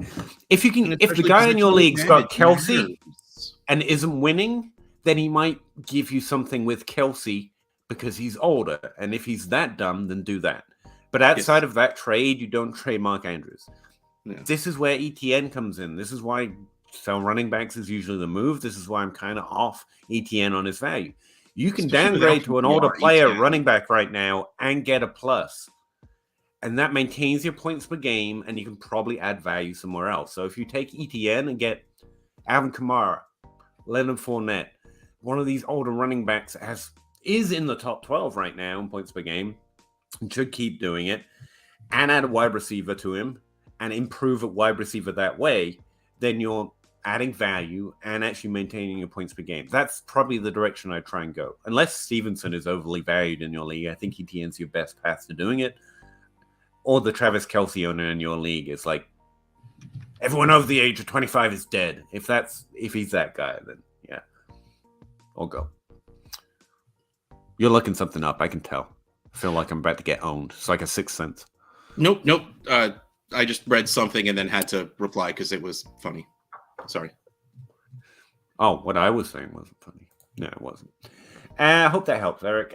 Brian Ricks, 10-team 1 QB rebuilding. Give AJ Dillon the beginning, didn't we? Yeah. When we said the first. Yeah. Flosaurus, 12-team 1-point PPR, Superflex start 9, ETM for Juju and a 24 first. I like that. I'll take Juju the first. I like that. It's a good trade. I think that's a good value for ETN. It feels like I like it because I have a higher value on Juju, but if Russ likes it too, then it's still okay. Yeah, I'd do that. I would definitely do that. It's good to know that Russ would do. I mean, that is not top value for ETN. It's a very realistic trade for ETN, and it's a good one. Yeah. Nathan, 12 team, half point PPR, 1 QB, start 9. Give DJ Moore, get a 23 first. Yes. No, not for a late one. We disagree once again, sir. We do. For 1 QB late first, no. I hear you can get T. Higgins and Pittman in like the early second round, so the late first is even better. In a super flex league. That's not a super flex league. Stickman 87. Welcome. No, say you're wrong out loud first. I'm not wrong. That was a 1 QB league. We're talking about Higgins every single time in Pittman. Every 202 you draft is going to be them in the super flex league, not in a 1 QB league. No, in a 1 QB league, every late first is going to be them because they up a bit. Say I'm right. Yeah, say that right, checks out. Yep. 10 team Superflex half point PPR. Probably not, by the way. I have no idea what we're talking about anymore anyway. I have lost the plot several times. Give Godwin and a 23 first and a 24 first. Get AJ Brown, though. And Gerald Everett. Pretty much fine. Better than Pitts this year. I want to take away one of those firsts. Like it feels like too much. I just want AJ Brown. I know, like AJ Brown has that week to week ceiling, but like he's improving at tight end in the bargain. Yeah, yeah, screw it, go for it. You heard it. If it goes wrong, Russ is the one that's no. Absolutely, leave me. It's fine. Brandon Thompson just traded Hawkinson and Tua in a 1 QB 10 team. Stafford was my current starter since Lance was hurt. Traded Hawkinson for Tua in a 1 QB. It's a little much, whatever. Yeah, that's fine. Yeah, it's a little much. I like that. It's not like egregious in any way. You're trying to pull the Zach maneuver, but on a lower tier. I like it. Matthew, I'm in a rebuild, projected 101, 10 teams, half point PPR, Superflex. He made a trade today to improve his wide receiver position with youth. Got London and a 23 third. I really do think now's time if you want him. Gave a second and a... Wait, what? Got London and a third for a second and a third. If that is what really happened, you crushed it. Oh, because he probably gave his second, which he's assuming will be the 201, and a third for what I'm assuming is going to be a later third and London, in which case, yeah, you crushed that. It's a good question, right? What do we mean by peak value? He's a top. If I'm trading Walker, I'm trying to maintain value and increase my points per game, ideally, in most situations. But I mean, the no-brain dynasty answer is go across to the wide receiver position in the same value tier, and you want to move it to wide receiver, you want to move it to tight end or quarterback, because they're better value holdovers. So I know I'm going to use keep trade cut again. Where is Walker? God dang, Walker is Waddle. This is what I said. Done. Do it. Yeah. Walker is currently valued, according to Keep Trade Cut, like literally Waddle is 10th, Walker is 11th. That's a dynasty rankings. Yeah. Not even exaggerating. That's crazy.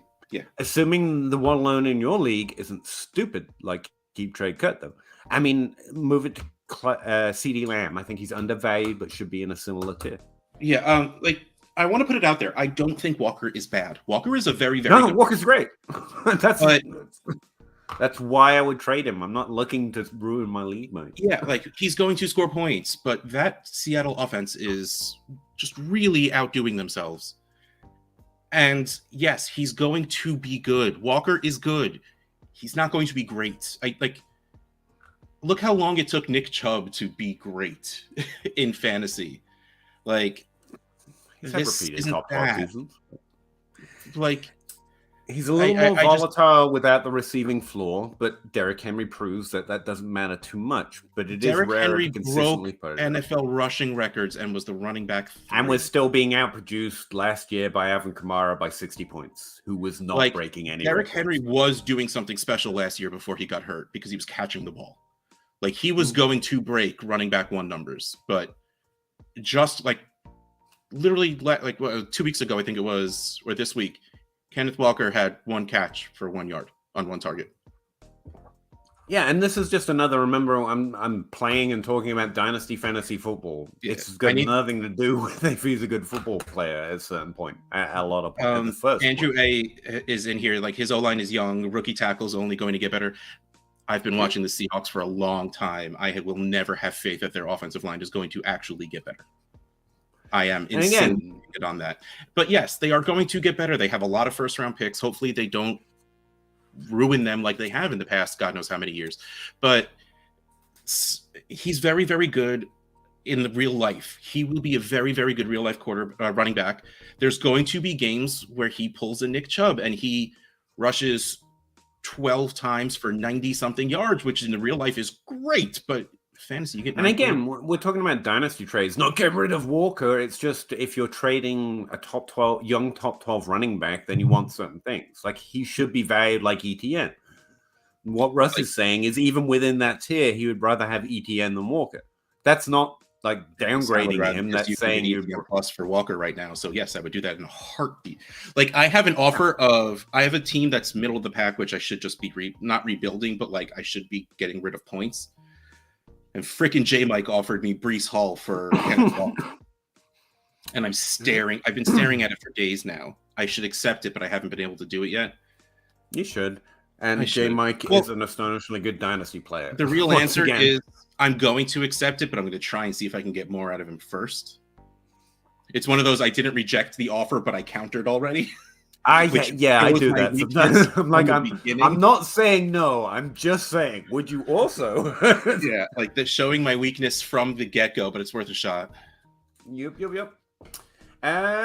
Chris, how you doing? 10-team standard scoring. That matters a lot to the points we were just making.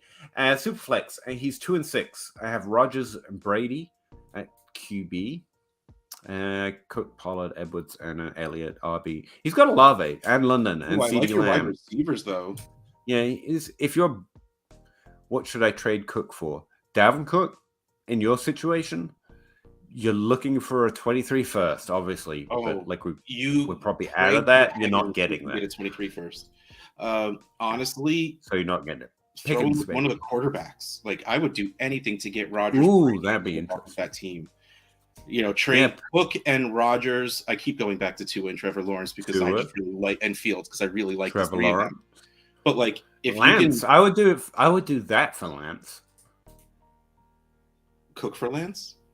Cook and Brady for Lance. Cook and Rodgers for Lance. Yeah, I mean, I would want to get a little something back just because, again, I'm scared to do it just for Lance because. And that's me. That is literally just me. If anyone who is asking these questions or listening or watching likes Lance and has faith in him, then you do those things. Me personally, I'm just like, even if you're rebuilding, I know the goal is adding value, getting youth and the upside. You're not going to get what you need for Dalvin Cook. So it makes sense to go to the Zach maneuver. Go to quarterback, see if you can get one of the try and improve. Especially and because, another way of doing it, outside of those top quarterbacks. Look, those wide receivers are so good. Dak Prescott and to add to your Justin Fields list, outside the top 5, but it is improving the position and buying back years. Dak is kind of on that list as well. So I'd go see what those teams in your league look like. Before I just tried to trade him for value outright, I would try and improve the quarterback. Or you could go to tight end. Remember, there's only 2. But if you can get the value that's required on top of like a Deluge, he's pretty good. Pat Freiermuth. I don't mind. I mean, those are going to be probably not right now. Trade with Dalvin Cook, though. Got it. Yeah, you want a plus, but you're trying to move. You're trying to get the value that someone wouldn't trade you outright by getting a young player at one of those positions that can be kind of under. You see what I mean? Yeah, like, but also just to put it out there, like, you should not be aiming for running backs in these trades. Yeah. Like, honestly, like, you're really not that far off. Like, you get some good quarterbacks and you have a competing team already, in which case you get the running backs to place in there after you put the rest of that together. So you have I was just talking about the older Edwards and then Dallas. Wood. You can be competing next year easy with what you have on your team already. And the problem is, man, Rodgers and Brady might not be there next year. Zeke. That's your danger. Yeah. That is one L. I will wear that on my forehead. Oh man, I was wrong on Zeke this year. But like, you should be able to move Zeke and Pollard together. Like, you have a lot of value at running back that people will want. So you can easily build this team in pretty quick. I'm kind of start with quarterback. And that age for running backs is due to, and again, I'm not a Devy guy. I don't know about the 23 class, but we should see a few more. That's why I've been really interested in Javonte Williams since he got hurt. Like, some of those young players are going to start to bring the age of running back in the top 12 down. Oh, yeah, man. If you could turn this into Breece Hall, go do that. Ooh, that's a good one. But yeah, he's right. Quarterback is probably a risk spot here, so I'd try there first. Yes. Yeah. Sean just traded London for Ramondre. We did this one, didn't we? Ramondre. No, London we did not for Ramondre and a late 23 first. That's a little bit higher, actually. You're right. Yeah, and I like that. I think now's the time to trade for London and Wilson.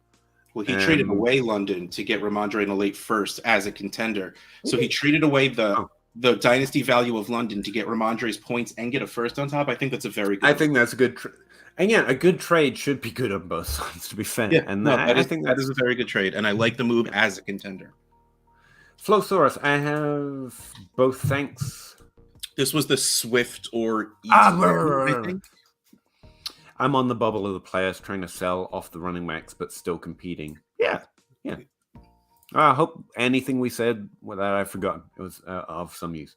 Sell off the running backs at their peak value. Yeah, and it's okay not to get peak value. Like we were just saying about a trade earlier where Russ said it was a fair trade for ETM, but it wasn't top level. I mean, your league honestly gets to decide what's top. Oh, yeah. Each league is its own market. That is absolutely very important. You have goals. You try and meet them as best you can. And there you go. What's the value of Dalvin Cook? He's not a first. He's not a second. Competing teams. If you can get a 24 first, you take it. And he's still scoring points, but still, like, everyone just considers him done. It's a little silly, but yeah. LeBron sold ETM for Breece Hall in a second. Oof. Nice. To a team trying to compete when I'm building. Yeah, I think he did that right. Oh, yeah. He did that Normally, you don't trade for running backs. But again, these young running backs that are injured or out this year are really interesting. And it worked. It's happened before. Breece was 21. So he's young. So you don't have to worry about that. Yeah, that's a good move. Tony already best wide receiver on the Chiefs. He is special and on KC. I mean, that's what I said about Juju, man. But no, real talk, Tony is probably one of the most unique players in the NFL in terms of his ability to do certain things. That whole play fantasy, and so we tend to track things that we can commonly believe are going to lead to a lot of fantasy points on a relatively consistent basis. Tony doesn't fit that list. Doesn't mean he's not going to be great for the team, to be fair. Especially he's on a team that has a creative coach, which is what you need with Tony. Like if Tony, I mean, they did kind of build Tyreek Hill. To be fair, if you want him on a team, they really did kind of teach him what they wanted him to do because he hadn't played wide receiver. Oh, speaking of another L that I took already, my daughter covered me with stickers. I absolutely, after Tyreek's rookie year, I'm like, he's just a gadget player. Don't go by him. And oh man, very, very, very, very, very wrong on that one. I'm not saying I'm not saying that's what Tony is, but he's on a team that will know how to use him. I am just curious how much Tony missed this year because the Giants just didn't want to play him. If he's been hurt the whole time, how could you have faith in Tony at this point that he's played like 4 games out of this first year and a half? But I think there's an interesting level of upside there. It's just when he's on the field, my jaw drops watching that man on the field. He has a stop and change of direction I've literally never seen before. It's beautiful to watch. All right, calm down. We're gonna get a cease and desist from his wife at this point, but all right. Yeah. I think it's a really interesting thing to speculate on. It's just again, I tend, and yeah, I sold hard on like I drafted Tyreek Hill a lot late in drafts, the athletic profile and the what if, literally that Tony is right now. And then I sold hard the minute he did anything, and that was a mistake because it just kept going up. So yeah. Carl's 10-team Superflex PPR 2 and 6 with that team. Would you rather sell JT or Swift? It's what's the trade at that point. For a 23 first, I would rather sell Swift probably. We've seen JT do it. We keep expecting Swift to do it, kind of a thing. But I mean, a very fair point. Yeah, I do like Swift receiving. But I think JT will be above Swift. So probably if you can get literally any ounce more for JT, I say do it. But if it's this price for either of them, you sell Swift. Yeah, I rank JT above Swift, and that's probably just the fairest answer. Yes. Also, first time rebuilding. What are common mistakes to avoid? Good question. I mean, do you want me to go? I think we talk about that with every question. Yeah, you can go. You do trades. Youth isn't everything. You want to worry more about increasing value on your team than getting younger. You also, it's not the worst thing in the world to have points on your team. You just don't want to have too many because you want to make sure your pick is going to be worse. Also, first things first, if you are rebuilding, you have to have your first. If you don't, you're just helping another team. You being bad doesn't help you if you don't have your first. You don't trade players for just picks. Picks are great in that they increase in value. There's no injuries. There's no playing bad. But the hit rate on picks is really not great. So even though this is a great year coming up, like there's going to be some misses, you know. I took Jalen Reagor over Justin Jefferson a lot. This isn't the worst in the world, I took Devonta over Waddle almost every. Actually, no, I'm going to take away the word almost every single time.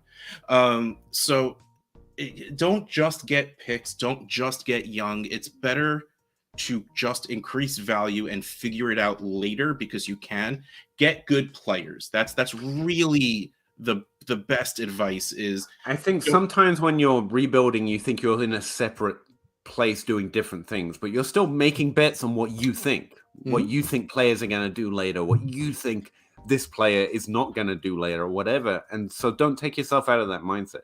I do think also follow John Bosch. Can help me saying that. But John Bosch, Russ here, DTC guys, they're great on value.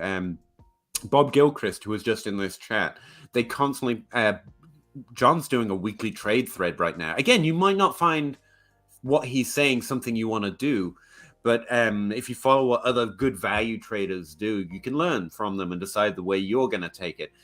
Jason Stein, I had him on the podcast a few weeks ago. He's trying to turn it into a formula, so I know, nerd.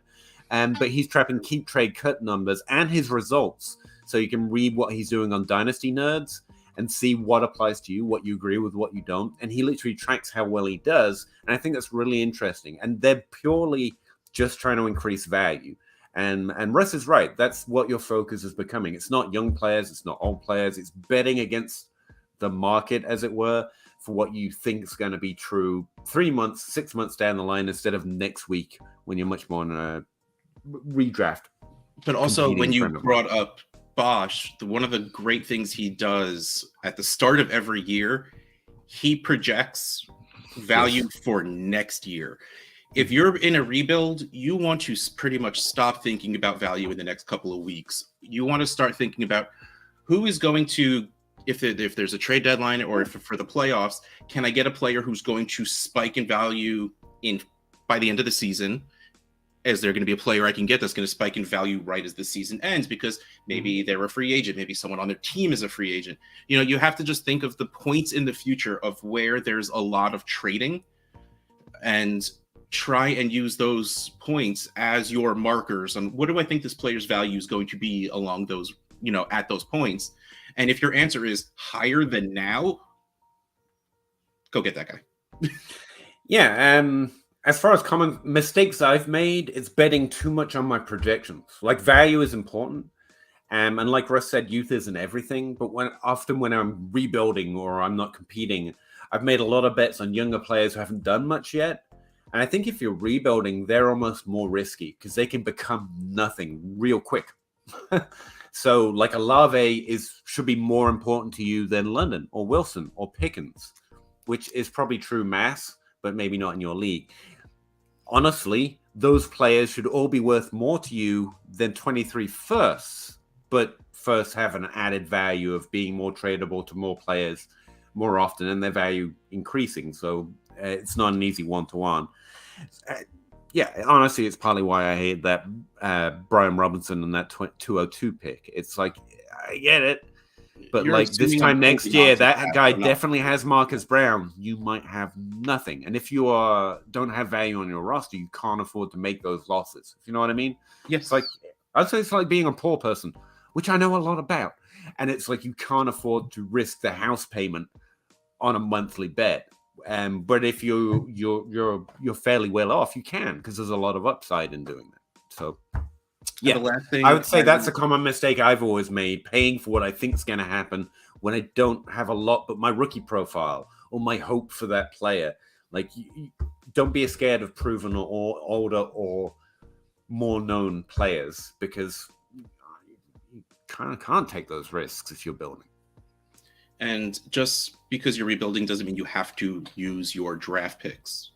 Trading them away is absolutely fine if you're getting the right value for them. It's worth trading for players you have seen do it before, as opposed to players we've never seen before. So just because you're rebuilding, don't think you have to do it through the draft. There are people like Zach who do that because they're very good at that. You got to know how you play. I'm only okay at it because I listen to what Zach says, and like I listen to smart people who know about, prospects and stuff like that. But I am much better at doing what I do and moving pieces around. So it's find what you're good at and stick to it. Put it in real terms of what I was trying to say. Like 2 years ago, I would have been telling you, trade for Burks, trade for David Bell. While I would be interested in making those bets, if I'm building, I got no interest in them. Unless they have been disappointing. Listen to that signal. Yeah. I mean, again, if you can get them for thirds, sure. But I'm much more likely to trade for a Marcus Brown than I would be a couple of years ago versus a Traylon Burks, because the upside is there, but the risk, the error boundaries are bigger. What else was I just thinking? Burks is a good example of someone I'm now less interested in if I'm building than I would have been a few years ago. And there was some... No, I can't. Burks is probably the best example right now. Bell, maybe.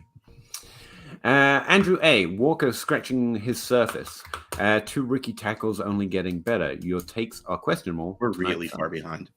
Oh, sorry. No, I just realized how far back this was. I never said he's bad. He's really, really good. There's too many good running backs coming in, and Walker is doing exceptional every single week. Set the line, Andrew. We're setting a really high bar and saying it's a player like Walker is less likely to get over it more consistently. And that's not a take. I can show you the history of it. That's what's true. Like Walker, Derrick Henry broached it, like grazed the ceiling of it once. And if you think Walker's so good, Derrick Henry is like pales in comparison, then all power to you. I think Derrick Henry is pretty good. Like as a rusher, I think Nick Chubb is pretty good as a rusher. I don't think we can be comparing him to better levels of players of what he does, and they still have this. We're putting him in that category, and if that seems like we're doing him a disservice, well then dang. Because LaDainian Tomlinson is the only guy I think anyone would ever measure up as a rusher to either of them. So I just love seeing that Austin Eckler is the running back 1 in points per game right now. Again, like if you want to think of him as Chubb or Henry, I'm like, yeah, I can see that. I did not really high bar. Nick Chubb has 10 touchdowns already. Nick Chubb's awesome. That's ridiculous. Whew. Nick Chubb is ridiculous. He is. If that man never hurt his knees, oh my God, he would be. I have this weird. Sorry, Ricky, I'll get to your thing, but I remember Nick Chubb being drafted and being really excited. He was more of a receiver in college, by the way. This has been a Kareem Hunt problem, not so much a Nick Chubb. 100%. Yes, they are not using him. But I remember for some reason they were on the. They must have been like that year's. What's that football program they do? When they do the preseason, the training camp, and they film it. And Hard Knocks? Yeah, they must have been their year for it because he was being filmed arriving at the airport and a Cleveland guy not knowing who he was while he was waiting for his bag. And something about the whole situation, and I like Nick Chubb a lot coming in, but I'm never a big running back guy. I was like, this is like that moment, like 5 years later, you cut to Nick Chubb being one of the best running backs in the NFL. Yeah. And that guy being like, that was the guy I met at the airport. That's the guy I met. It's like I saw it in that moment. And I was like, yeah, Nick Chubb's probably going to... I don't know. Sorry, I always remember that guy at the airport not knowing who Nick Chubb was as a Cleveland fan and resident in Cleveland, seeing him at the airport. That sticks with me. I wonder what that guy's doing now. Much love. Thank you, Ricky. Needed a running back. Who do I get with Lockett and James Cook? Not much. Or should I package Lockett and Foreman for a running back? Just ride Foreman. I mean, Lockett and Foreman's worth more, so presumably he can get more. But I think Foreman's the ceiling of what you can get with any of those packages. Like, I think you're starting Foreman. Ugh, like, I can't even think of anything. Like, I mean, do you have faith in Antonio Gibson? Maybe you could get Antonio Gibson. I like that level. For if this year, really wants to give you Miles Sanders for this year, you're not going to. I know that's different than Foreman. Like, I don't think you're getting any guy you feel like great because you have him on your team. No, for those packages, I don't know you're going to do much better than Foreman. Kenneth Walker's running back one on Keep Trade Cut in Dynasty right now. Honestly, there's a bunch of running backs right now, and it's just like, yeah, who else? I mean, let's be honest. The running back one is Bijan, and he's not drafted yet. For a while. I don't think you're getting Josh Jacobs. I don't think you're getting Alvin Kamara for that package. Nope. Ramondre Stevenson, maybe, but that's not much better than Foreman already. I mean, yeah. For the rest of the season. Stevenson's been doing it this year. Yeah, that's fair. If you can do that, maybe you could Stevenson. Yeah, Lockett and either of them for Stevenson, I think you'll feel good about your starting lineup. That's fair. That's good. Yeah. Wow, running back 8. Stevenson. Who's that? Stevenson is running back 8. Really? In points per game, or? Yeah. We're far behind. I've got to stop forgetting that. Stickman 87, 10 teams through flex half point PPR. That thing. What is Jamar Chase's value right now? As high as value can be. There are two players He's in all format. He's the wide receiver 1. That cannot be worth more. Justin Jefferson and Jamar Chase.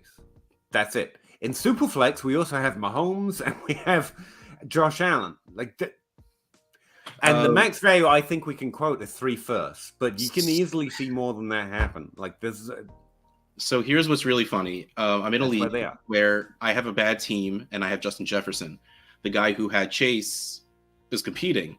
He DMs me and he's like, what does a Chase for Jefferson swap look like? And of course, I'm the a-hole and I ask him for a first, on a 24 first at least. Dude. Yeah, he's competing. I'm not. You pay for those points.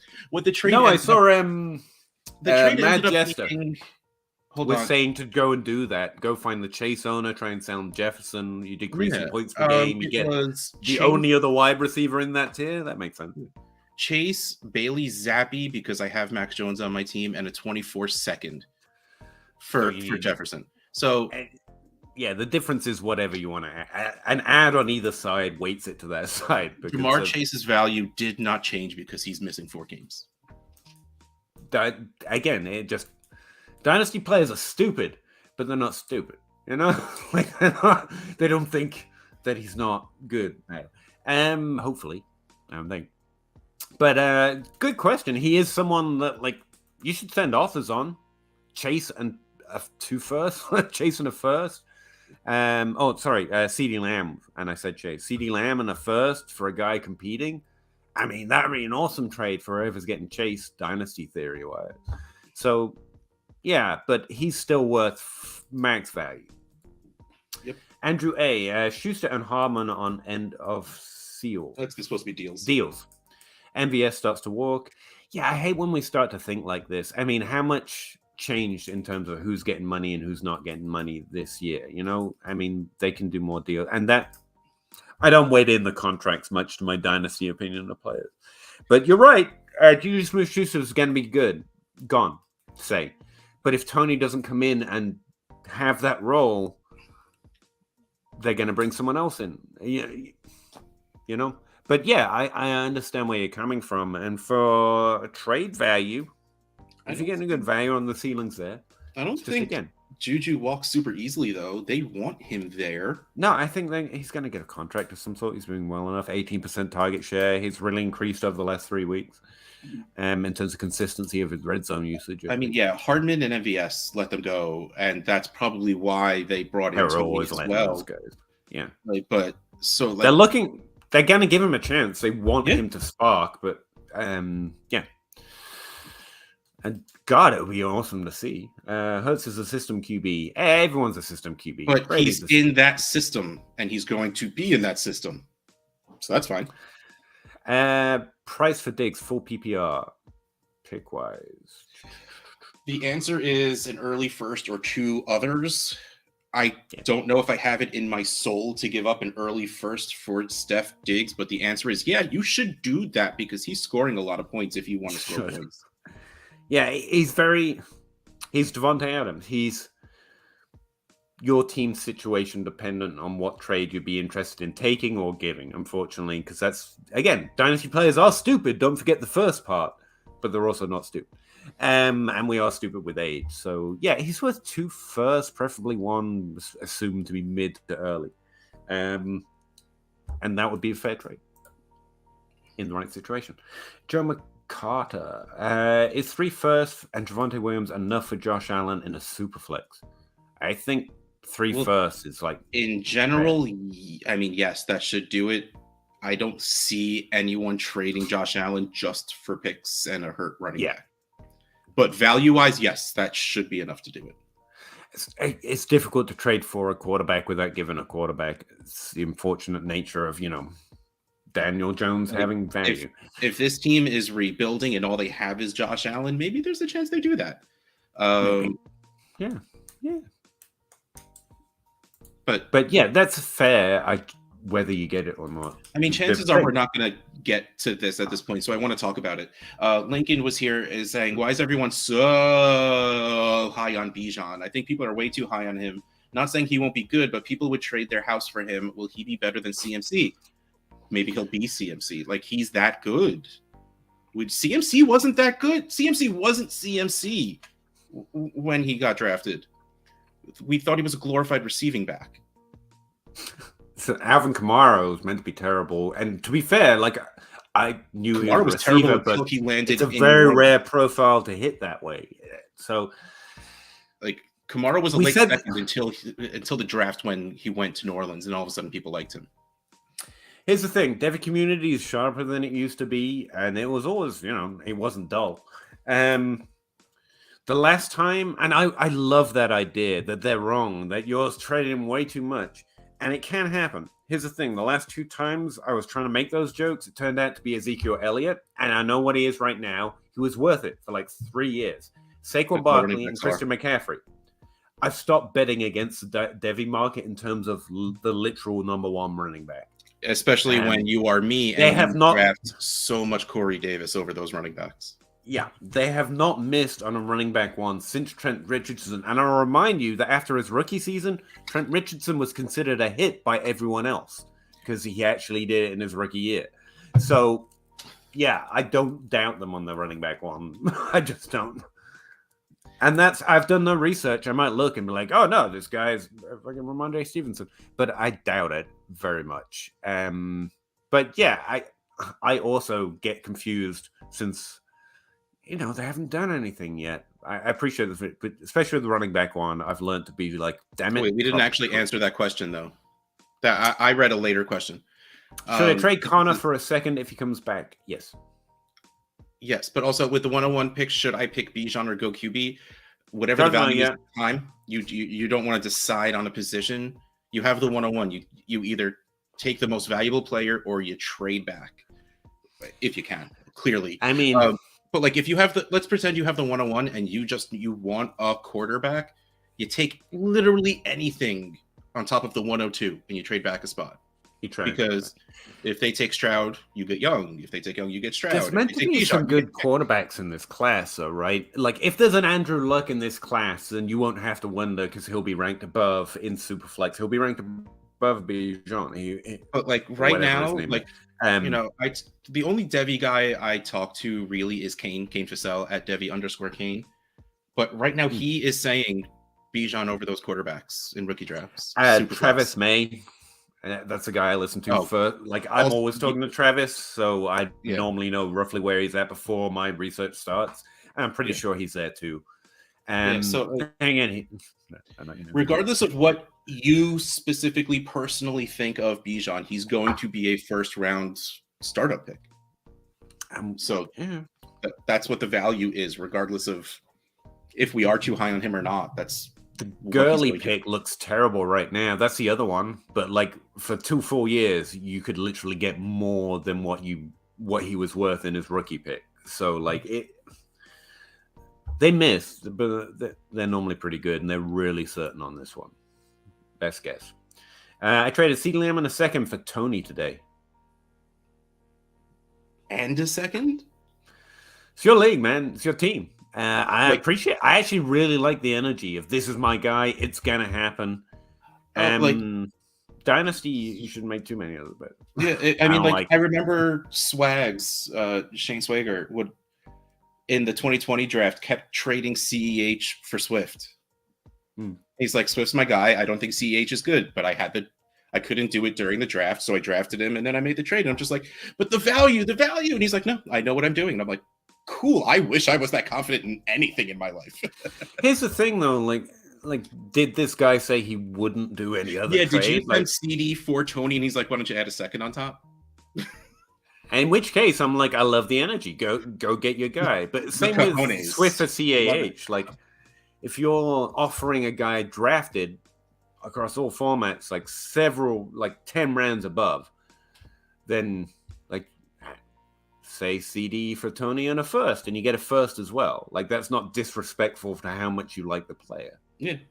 That's just, hey, I'm going to be right and I get a first. But I like the energy of going getting your guy. I mean, you know what the risk is, and you're making it. Devin, 12 teams, Superflex, half-point PPR, start 9. Diggs, Cook, and a third for Waddle and a late first. That's still Diggs and Cook for me. I want Waddle on the late first. I like points out of Diggs and Cook. Diggs is worth more than Waddle. A late first for Cook and a third, I guess, makes... Yeah, okay, it's more even than, I guess, I thought in the beginning, which leads me to go Young because I play too much Dynasty. But Waddle's the wide receiver 5 right now, and Diggs is the wide receiver 2. So I don't see a lot of points per game. I mean, there is. Don't get me wrong. Diggs is awesome. But I don't see a lot of points per game difference. And he's 24 years old. Yeah, you're right. That seems like probably should be Waddle in the first, especially every minute that passes, Diggs and Cook are going to go down in value. Waddle should still go up, and the first is going to go up. Actually, there's a huge points per game difference. I mean, Diggs is points per game wide receiver 2, and Waddle's like wide receiver 9 in points per game. So and it's I exaggerated a little bit. Difference, right? Yeah. And Waddle and Chase are going to be the only 2 players I can think of that have been top 12 back-to-back years from their rookie season. Both of them are going to do it. And Chase is injured, but you can include his points per game. Like, yeah. We were really excited about 2014. None of them did that. We're really excited about 2021. Those are the only 2 players I can ever remember being top 12 through their first 2 years. Like, I don't know why Waddle isn't awesome. But yeah, to be fair, whoever's getting Diggs is getting more points per game, so I understand it. But Dynasty, I'm maintaining my points per game and adding a first. It makes sense to me. Pardon me. Had Higgins and CD, so worth a shot in my rebuild. Again, you can play Dynasty however you want. My general feeling is like just because I have good wide receivers doesn't make them worth less. Like what's on my team doesn't matter. And he should have been willing to add a first. But again, if you're making the trade and they won't do it and you have to do what you have to do to get your player, that's you're allowed to do that. Jimmy, what can I get for Fournette? Again, per Andrew, you can literally get what's available in your league. I think he's worth a second to an average Dynasty player, second plus, like top 4 second, if that's such a thing. Yeah. Which means that he's in this value tier where I'm mostly trying to get more than that by upgrading at quarterback, upgrading at tight end, so on and so forth. Fournette in the second is okay. It's about a second, but yeah. Costy, should I try and get Amon-Ra plus for Waddle? I'll keep Waddle, but what's depends on if you're telling me Amon-Ra first for Waddle, we can start talking. That's fair. Yeah, it's all what's the trade. But it has to be it has to be a plus. Like it's not just like plus. Yeah, it's not the difference between Chase and Jefferson. You know, it's I go much higher. This year's draft has no wide receivers. Please keep that in mind. I don't know, so I can't keep it in mind. What I would say is I think there's a couple. There normally is.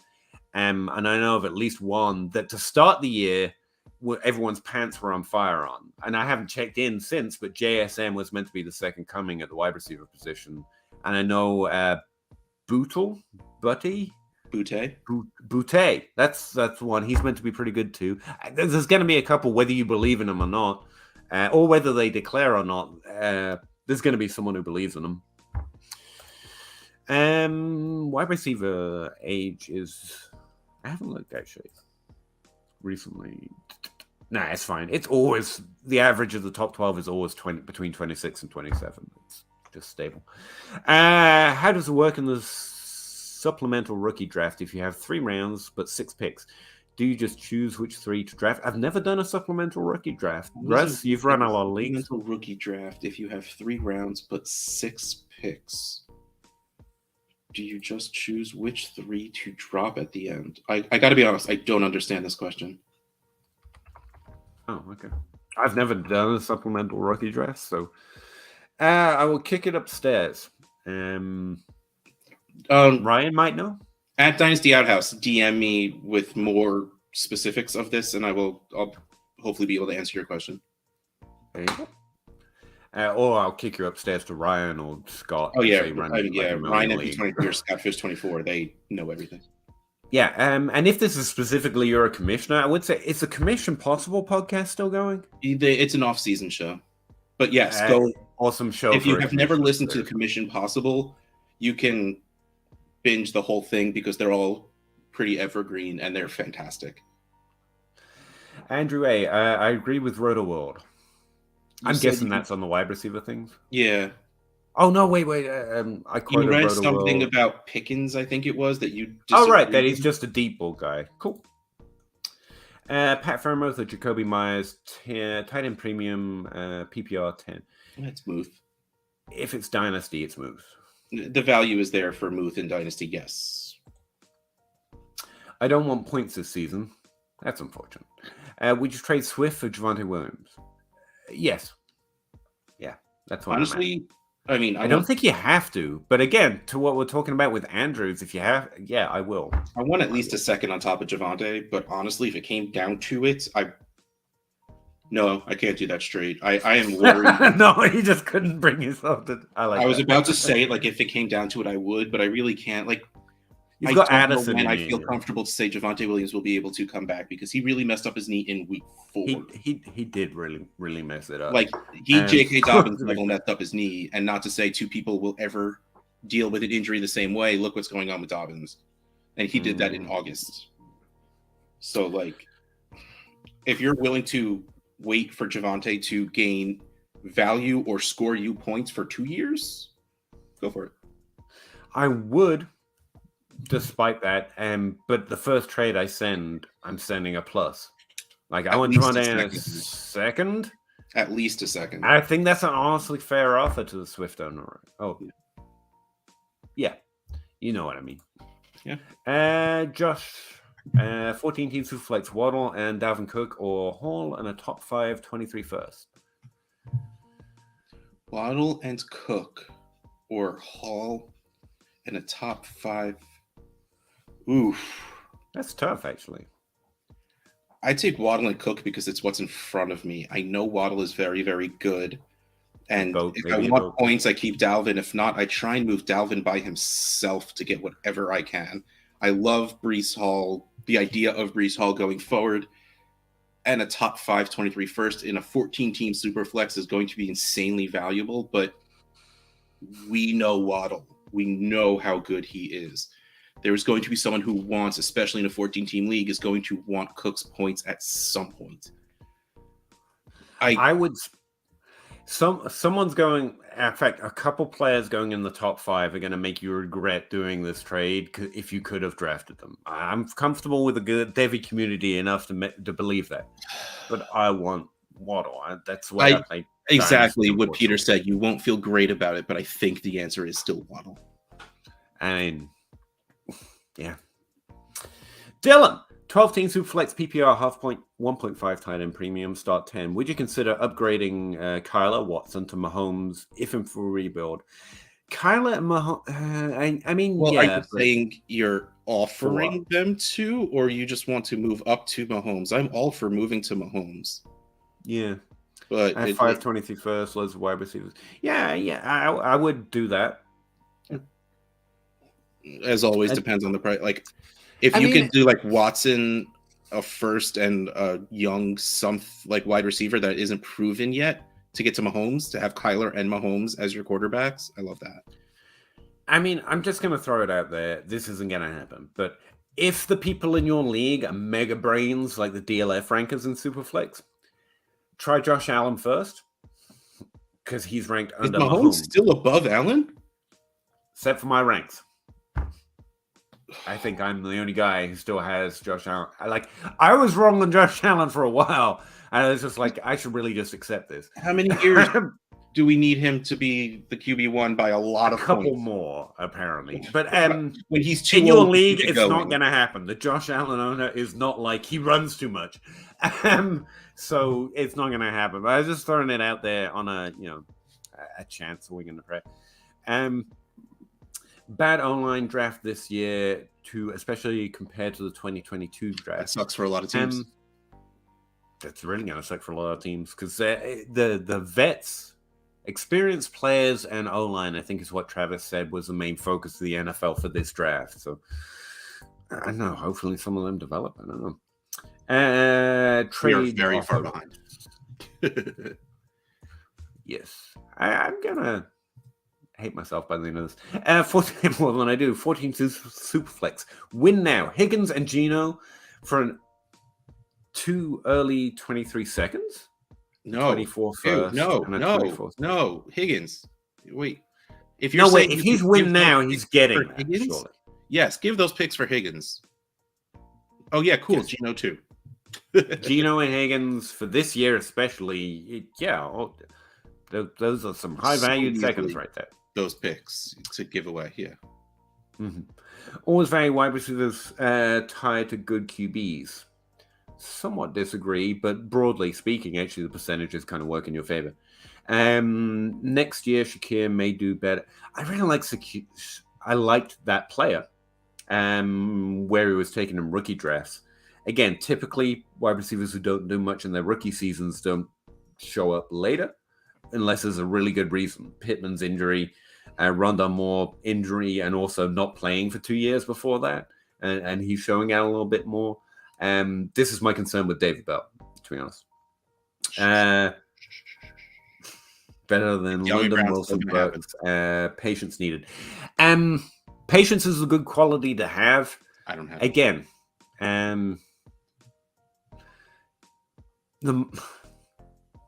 I don't tell you, those that have patience on too many disappointing early career productions lose more often than they win, like by like 94%, 2 to 94%. I mean, you can make individual player evaluations, and you're probably not getting anything from them in trade, so there's no point in saying, so Shakir, neither am I saying that, just as a general rule. Claypool is worth a second. Yeah. Yeah, because it was just when I read off the trades that went down with Claypool for like Deontay plus. People can laugh at Claypool and high demand in the league. Hence, a low second for him was needed in a trade. Yes, he is much better for the NFL than he is for our fantasy teams. Again, I mean, forget it. I'm not going through the Rich Harbaugh thing again, but some targets are more replaceable on an NFL level. It just doesn't matter for fantasy because volume, PPR especially, it gets you points. But yeah, Claypool probably has a much more unique skill set.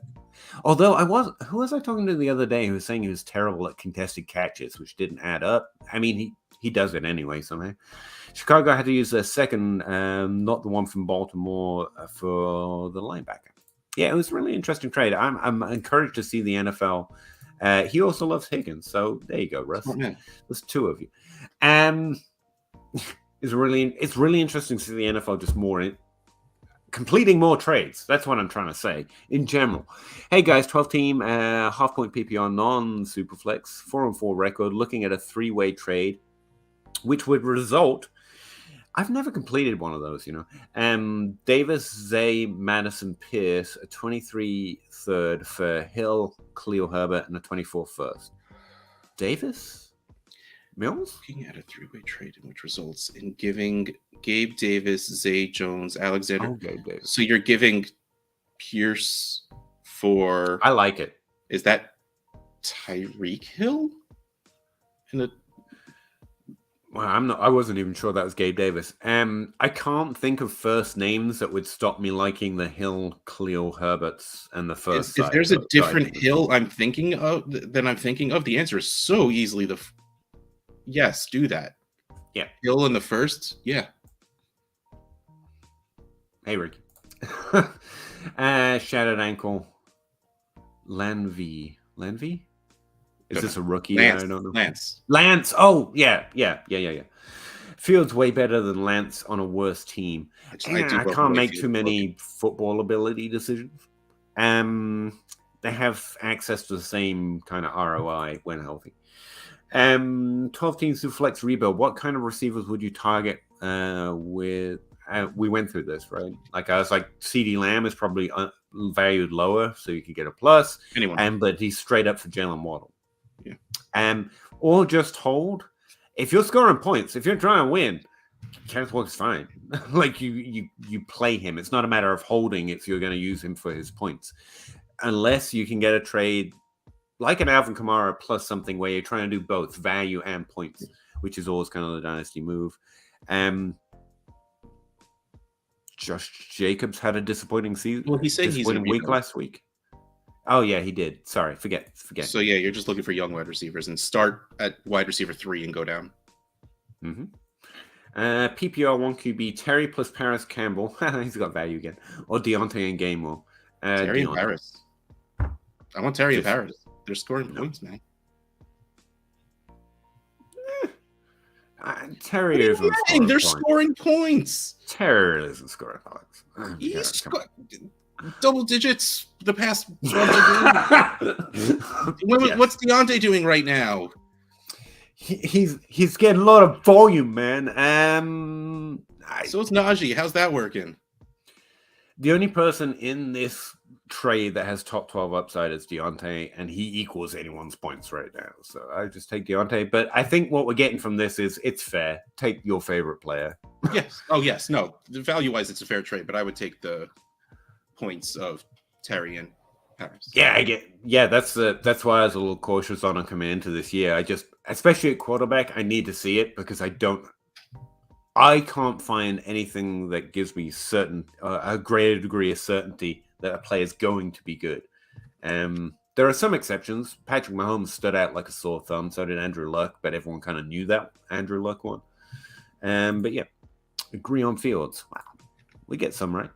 Dynasty is about future. Love Ridley. It's about future and now, but true.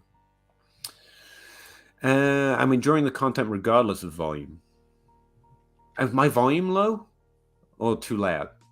Either way, appreciate it, Andrew. Thanks very much. In Dynasty, only 10% of the time I give a second contract. Do you play mostly contract leagues then? Those are tricky. With wide receivers, 28 is where I look to trade. Yeah, again, it's all what's the trade. Like wide receiver, if you want the best, highest points per game upside of any kind of fantasy team, it's wide receivers between the ages of 26 and 32, and running backs between the ages of 20, if there's anyone at that age, and 24. Like, so older wide receivers, while they might be trades, their value tends to jump off a cliff in Dynasty in general, and so it's harder to trade them anyway. And so I normally take the points, but if you can get good trades, you get good trades. We're getting too ahead of ourselves in Dynasty. A wide receiver hits 27 and his value is dying already. It's ridiculous. It's 25. It's Pittman, as we mentioned tonight. It's Marcus Brown. Those 25-year-olds is where we start to get sketchy. They're not the young guys. They're not the old guys, but they're actually entering their most productive part of their career. But yeah. Again, it's all about what the value is. So if you get good trades, you get good trades. Yes, Ramondre is doing very well, but when was the last time we saw this out of a Patriots running back? Like it's not what they do. There's no one else in the backfield right now. But yeah, again, there's a difference between wanting points right now and not, frankly, and that's where he's at. Ramondre's getting a lot of points right back. Yeah, you go for Ramondre right now, but I don't think it's a feature play. No. Inbox trade, and we're talking fast and seem to be skipping a little bit because I have let us get too far behind. By the way, very far Russ behind. usually leaves by now. He's only sticking through because Zach isn't here. I am falling asleep as we go. I don't like to do it all by myself, so that's why I'm trying to force it through here. Inbox trade, 2 QP, Dynasty, 6-point touchdowns, PPR. Give Tua, get 24 first, 25 first, no. Jimmy and Ridley. No, just keep Ridley. Just keep Tua. No, if one of them was a 23, we would be able to start to talk, but 24 and 25 now.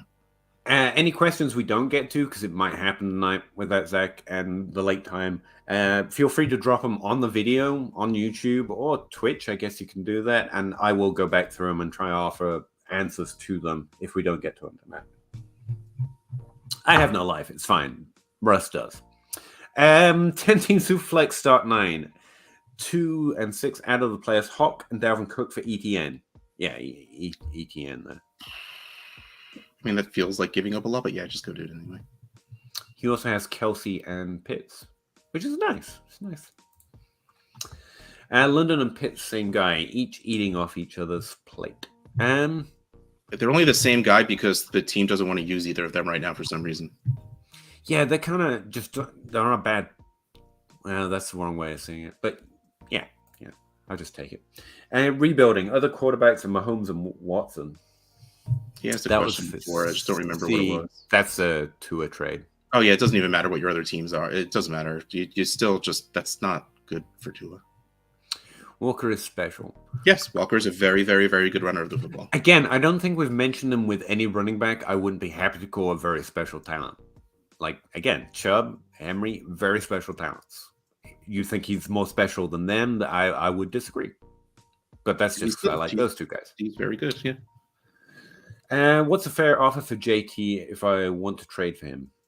Man, right now, if you could throw like a first and a second, see how it goes. Like, if you want JT, my answer is the same as what Peter just said. I don't want that. But if you want him, if someone's tilting on the, I mean, again, it's what the offer. If someone's willing to get him up for a first and a second, yeah. I don't think they would be. Right? But it's worth a shot. You never know. Worth a shot. His O-line is young. Rookie tackles only get better. I actually don't know the trends of the you hope they're getting better. Positions, so I mean, it's not like Tom Cable bad where they have basketball players playing tackle, but it's I don't know, man. I have done some O-line research, and I would say that what struck me is how much O-line seem to grow to get. It's not about career year or career development. O-lines can be undrafted. They can be an 8th-year guy playing with a second-year line. It's more about the time they've played together and how well that O-line happens to mesh. And then health. Like, if they stay healthy, it continues to be dominant year after year. So, yeah, it's really interesting Anyway, 10-team 2QB league. I gave up CMC and Mixon for Hall, Njoku, and a 23 late first and a 24 second. Fair value? Mixon and Hall and Njoku. It's a little light, but it's fine. Like, I'd rather have Hall over Mixon, so that little leftover value, Njoku, a late first and a 24 second for CMC, I mean, it's not bad. I think that's fair. I think that's fair. Yeah. And I would be happy on both sides of that, depending on my team situation, so I think it's fair. Kyler for Fields and Pickens. The value it depends how what you feel of Fields. I sent an offer of Kyler for Fields and ETN, and I got looked at weird. You got looked at weird. Again, I'm happy to pay the wait and see tax when it comes to quarterbacks. It feels I'm really hoping what's happening recently is the truth, because I really hope for Justin Fields. Like, he was really disrespected through the draft process. I'm hoping it comes true. So yeah, sure. I think this is fair value. Me being me in Dynasty, I'm like, just keep Kyler. I think Kyler should get you more, but I love the direction. I love those two players. We've been talking about them all night. They are interesting. From Vancouver, watch Hawks since '86. You take it so wrong on Walker. Untouchable till his second contract up. I think I've taken it wrong. I think I understand what you're putting down, Andrew. I don't disagree. It's just I'm playing Dynasty, not evaluating. Like, I have no place on the front offense. I don't. It's not my place. Yeah, like, we're not meaning to disrespect Walker whatsoever. He's very, very good. But this is somewhat true, actually, to the point that O-line and running back ranks actually have an interesting counterfactual to them. Like, he can be on a bad team and have one of the best scoring running backs, but they're both very dependent on each other. That's what I'm going to tell you. Like, running backs can make up O-line deficiencies as much as the other way around can happen. I mean, that's why we were going to be excited for any running back that went to the Seahawks, but it happened to be Walker. So keep Pollard. His yards per carry is insane. Yards per carry is not great. Less for paying too much attention to it from a statistical standpoint. But yeah, Pollard, everything checks out that Pollard is running really well. I can already tell you can't value him like Walker, even if he's that talented, because Dynasty ain't going to play that game. Running backs take this long to overcome it. And 25 already. The Cowboys are going to cowboy. They're going to do something that'll frustrate you with it. But he's playing really well this year. Zeke does look well. Especially in terms of his volume and role. I don't think he's doing bad. I just think Pollard's doing really well. Cook's last good year. I mean, as elite, maybe, he'll still be good. If he's got, again, all the running backs still remain talented, but you're right. We're due for a young wave of running backs. We are, but not this year, next year.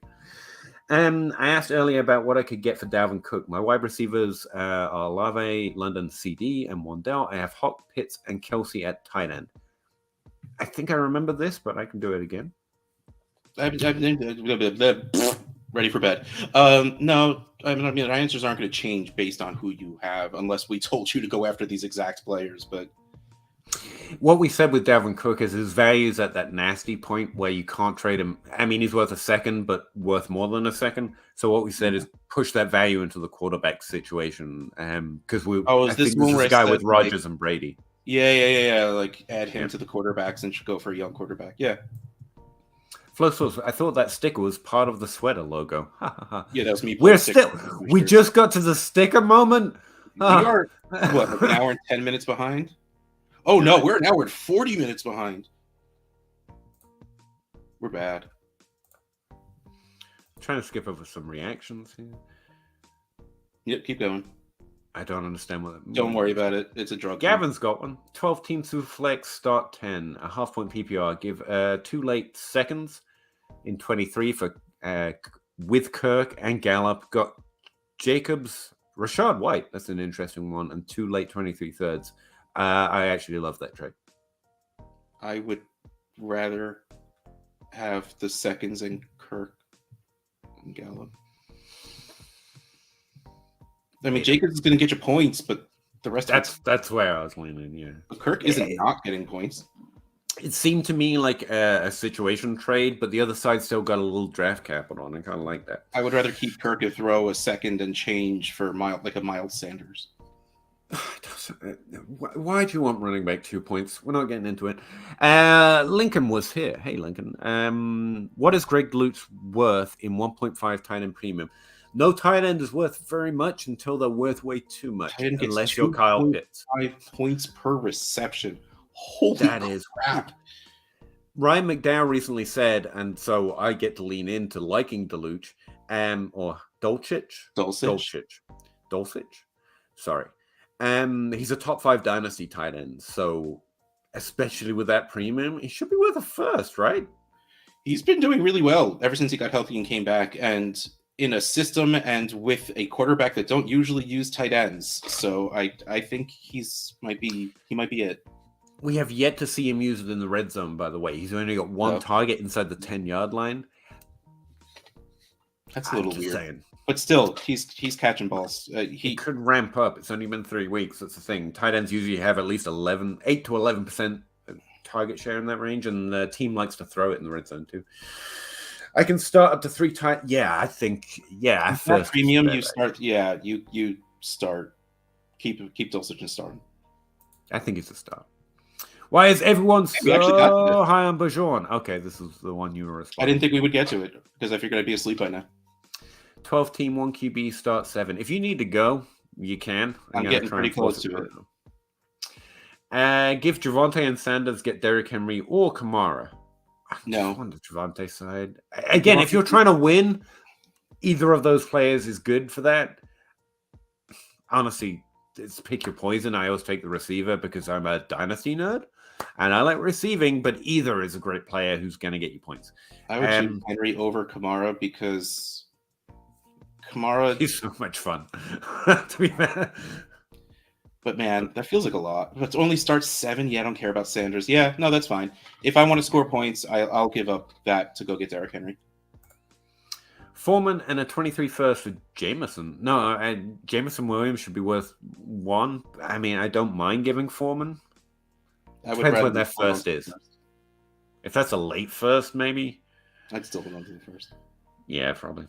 Hey, thanks, guys, for the input. He counted with the 24 first and my own 24 second for the 2.1. This was their 111 and Dylan. I forget what the other side was. I'm glad you got some use out of it, though, man. Thanks, Brian. Gabe Davis and Tyreek Hill. We guessed them right. Russ guessed them right. Nice. Alan, outhouse. I don't know why I tried. PPR. Hawkinson, Tony for Wandell, and Alec Knox. Alec Knox? Alec and Knox, maybe? Alec Pierce and Dawson Knox, I'm assuming. Yeah. Hawk and Tony. I think it's close. But yeah, Hawkinson's sure a thing in there. So why not take the upside of Tony? Exactly. What should I offer to have Ken Walker? Oh, yeah, we're meant to call him Ken, by the way. I think I missed the name. I recall that, so he is Ken Walker. That's the one he prefers. I'm trying to acquire Waddle. That should be an even trade. I honestly try it straight up. Straight up, if they were, if they want more, again, be willing to add a second. Like, we're going at it with Andrew, and we're going to go out with you too. Like, we should value Ken and not undervalue him. Like, we got to toe that line. Garrett Harrison, first year playing Dynasty. Oh, I hope you're enjoying it, man. And welcome in. How did you find us in your first year? We're deep. You were a grinder, my man. Officially, you found us in your first year. You were working hard. 12 team, 1 QB. I'm currently 13-3. Nice. Matchup and median each week. I think people that convert from Dynasty should have a lot of, from redraft, should have a lot of success. Like, too many Dynasty players play it more long term. You worry too much about you and stuff like that. Yeah. First place and likely have the 112. What would be my 23 first be worth? A lot of things. And if you're winning, there's not a lot of points you need. So I would try and convert it into someone else's 24 first. What you do is somehow cross your fingers you have no trade deadline and you waiting for one of your players to get hurt, and that's when you use your 23 first. You could play it like that. Yeah, there's nothing you should definitely trade it for, like first year in But Dynasty. Is this a thing? I mean, but you could find some interesting deals, but also that's a useful chip if you do suffer an injury. So.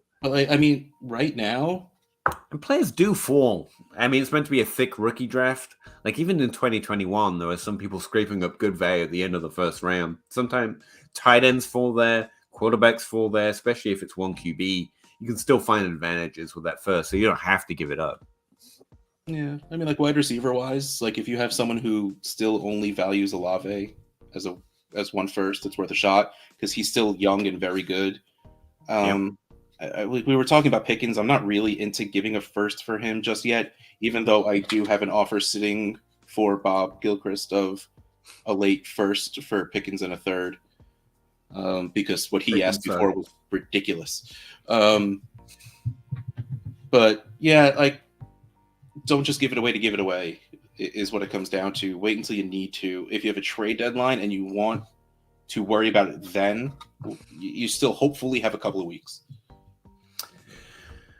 And welcome in, man. I'm glad you found Dynasty. Hope you're enjoying it. Brooks got offered Keenan and a 23 first for Damian Pierce. I take it. That's a first for Pierce. Oh God, I hate the Keenan Allen arc. I like Keenan Allen. I love Keenan. We're more courting than fully involved. It's really late for me. I think, yeah, if you need points, that's a fair offer to get Damian Pierce, and Damian Pierce is going to put up some points. Pierce is worth it. Pierce is worth a first. I am scared of his longevity, but he's young at scoring points, especially in value. Ride with it. If you get a first out of Pierce, especially mid to late, it's rough, if that stays mid, like that's going to be great. Here's the thing, Pierce's points are greasing the trades. Rightly or wrongly, I do think Dynasty is going to not like him this August, just because he's lower drafted and it was a later after He's going to get replaced. That's going to be what they say. So you're probably getting the best offer you can in your league. But again, if you don't like it, try everyone else. But if that's what your league's, it's probably going to drop throughout the off season. So yeah. Gavin, it was situational. Thanks, guys. Still got Olave, Hopkins, Judy, Ayuk, Elijah Moore. Sad face. Very sad face. Hollywood on IR. Even sadder face. People have a lot of very good wide receiver cores who watch this show. 2022 hates young players. This season hates young players. Hates them. Hates them outright. Pickens and Devontae, value check. Me and Russ disagree a little bit on Devontae, apparently. And Pickens. I think Pickens is worth a mid to late first at this point. Yeah, he's worth a late first. And Dante is about the same. Well, yeah, probably. Two very different situations. One's a 25-year-old who I think is going to keep having top 24 upside. And I really like the fact he got in the top 12 that once. Think like Landry mid-career. Just wish the offense didn't look so bad right now. Which is why I'll go towards the younger guy. That's fair. If it was straight up, I'd take the Pickens side in a vacuum. Pickens, like I say, I think he's going to pick up throughout the next few weeks. But, you know, I think that's about fair. Saquon on Miles and a late 23 for Saquon. No one's getting Ken Walker. No one's getting Saquon discounted on me just because I'm a nerd. They are those premium chips. If you're trying to play, you need to come to play. I know. Sounded funny. Sounded good. Bud, what do you think about giving up Brees and Javonte for a 25 first? I think. Slow down. No. Read that again. Brees for Javonte and a 25 first. You said Brees and Javonte. Brees for Javonte and a 25 first. I would stick with Brees. Yeah, 25 is just too far away, man. Not even I'm that much of a degenerate. Have you on receiver group? Yeah, I like receivers are interesting too. See, a lot of people with really good wide receivers. There's like so many. Running backs: Walker, Montgomery, Herbert, Dillon, Madison, and Jeff Wilson. Oh, pretty much every handcuff and Walker. That's fair. Am I contending? And third place, second points, first in max points 4. Oh wow, nice. Good job. Keenan ain't playing this year. It really feels like he's not. What was the quote? I'm not playing till I'm 100% healthy. I felt good last week, but not 100%. Yeah. No football players 100% healthy. You can't possibly be 100% healthy if you're actively playing in the F. Surely. You might feel it. Injections and such. I'm on the edge of getting someone's entire 24 draft. He's pulling a J Mike Invitational for the 24 class. Go for it. Oh, for Peter. No, he's getting someone. He's talking about the first, the second, the third. Yeah, that's cool. Yeah. Again, Pierce is going to be worth it for the points, I think, down the stretch. And then Dynasty is going to be like, yeah, but he's going to be replaced. He's going to be replaced all off season. True or not, it's going to be harder to get a trade for him later. In general, in most leagues, you know your league best. Give 2 late 23 first, get Waddle. Yeah. Yep. Yeah. I would. But again, when we get to the draft, it's going to be such a hype class. It already is. You might find even better deals or players you like even more. But Waddle's kind of one of the ones I already like that much. So I'm good with that. But Korski, 12 teams, start 10, failed contender. Oh, I'm sorry, man. I got a couple of those. My team is Herbert, Pierce, Pollard. Rob. I mean, you're looking better. But no, I just mean he's getting better after Pollard's week last week. And Pierce, his team's improving. And wide receivers Higgins, Metcalf. I mean, Metcalf, man, can't be injured, it turns out. Pickens is an upside, but it's just a hole. Still holding on to Terrence Marshall, I see. Andrews, Schultz, Tony, projected the 104 this year. Your team's looking better over the last few weeks. That's my first thing I noticed. Should I make moves or for picks or keep getting younger assets? Again, in most cases, you're trying to do value and points with every move you make. Honestly, with your team, the way it's improving, Pollard, Pierce, Metcalf actually being healthy. I can't believe he played well this week. Played really well. I'd push. I mean, winning is a rarer opportunity than you think. You've got Pierce. Again, he's going to be undervalued this season. Pollard's more of this year bet. Like, you've got these 2 running backs who are going to do things for you there now. You're probably not going to get great trades for them. I'd be interested in trying to win. You've already got Andrews this year. I think you should try and win. Don't trade him just for value at all. Trying to improve your points per game. Tim Shady, we'd keep nearly getting to the end, and then everyone's like, we'd still like you. Like, stop liking us. Contender Superflex. If you had Lamar, Dak, and Deshaun, would you trade away Dak for Geno plus something really good? That'd be a lot of plus. But like Lamar, Dak, Deshaun, would you? Dak for Geno? No. Maybe not. I'd probably rather trade away Deshaun.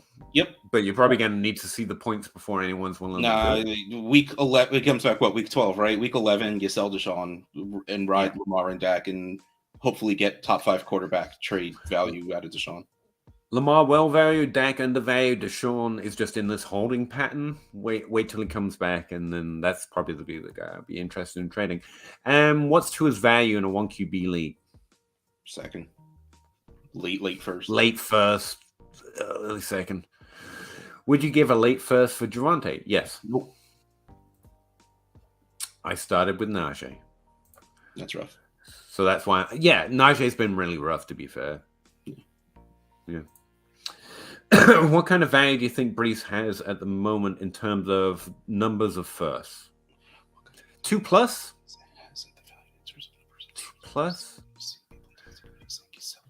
You do not sell him quick. No, Brees. No. Clean ACL tear. Young guy. Yeah. He can't do much to change. And he was really coming on, man. Like, you don't have to sell him. You're looking for two plus first. Two first at least. Like, he was the RB2 before he got hurt. Like, he's doing really well. And he should have been. He was a good rookie. And he was doing better and better because that team was also realizing that Zach Wilson isn't good. So they need to pass the ball. I mean, run the ball. But when they did pass it, they kind of just passed it to Brees Hall a lot. But then Michael Carter scored the touchdowns. Kalen, Contender Superflex, trade T. Higgins plus the 106 to the 108 for Waddle. No. I'm not dropping a full round for Higgins and Waddle. Okay.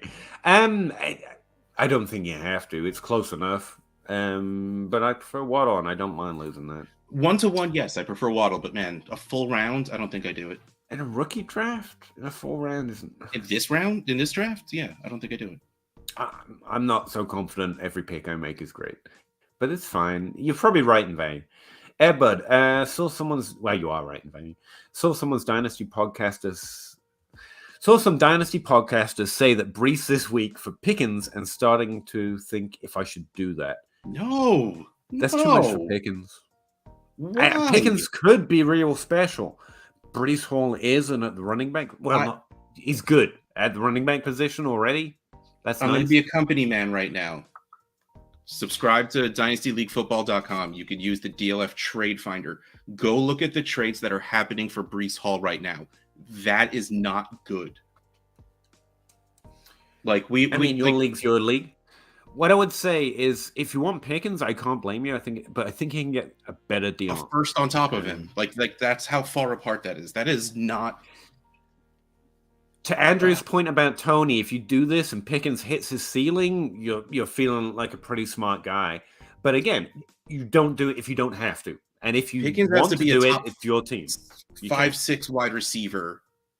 If you're a clean ACL tears these days are like nothing, right? Like, if we're assuming Brees Hall comes back to 98% of what he was, which there's no reason he can't, Pickens has to be real damn good for that to make up for it. Like, there's no reason on an ACL tear to be, run out of a 21-year-old running back. Yeah. And that's me. I hate running backs. Send some offers that are not quite that. And then you'll have to feel like your league mate. Better buy for next round, Calvin Ridley or Elijah Moore. There's no reason for anything to change for Elijah Moore. Calvin Ridley's going to play. I wish Elijah Moore moved, but he didn't. Is Calvin Ridley? What makes you say that? Just it makes sense, or am I missing some news? Well, he got traded, and he's suspended. He won't be suspended when the next year starts. He'll be out of Atlanta. I guess. Elijah Moore, I think he's good. But no, Elijah Moore is very, very good, except he's stuck in a team that doesn't want to give him the ball and can't pass well anyway.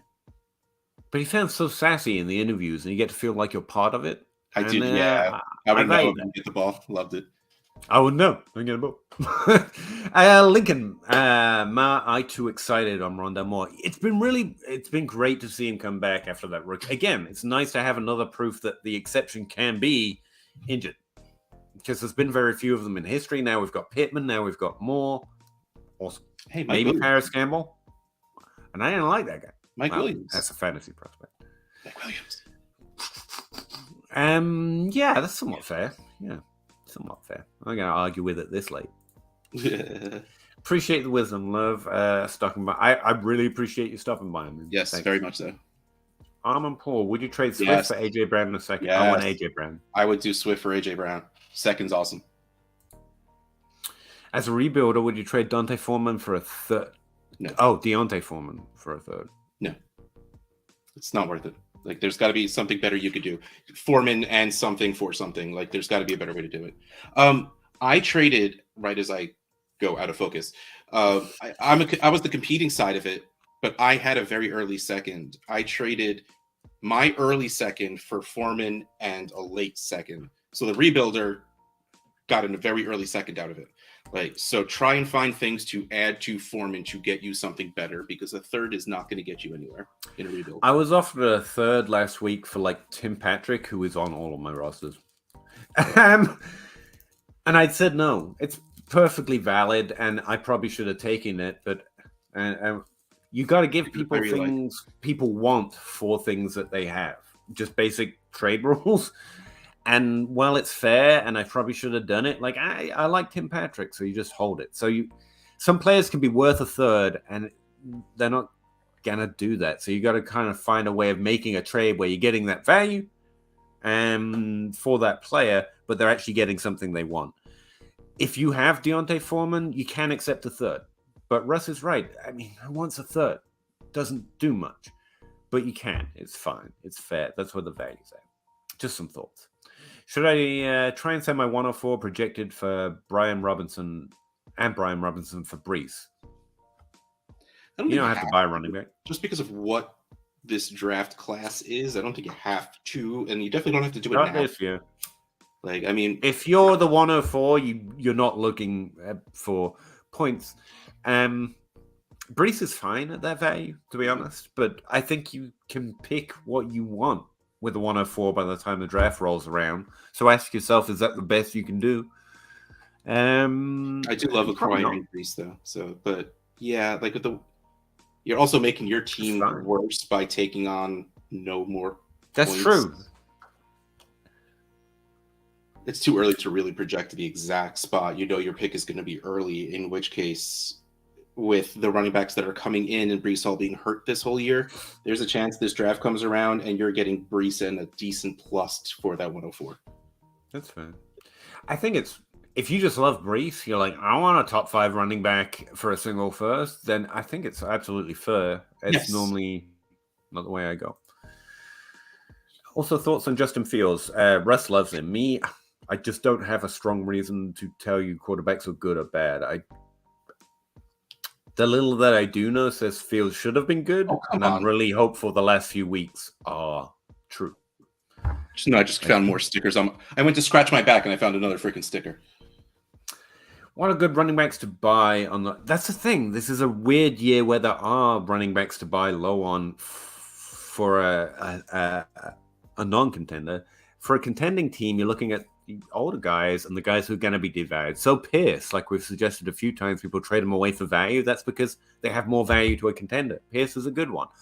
And Walker's like you're sending premium assets to get him at this point, so he's not. Same with ETN.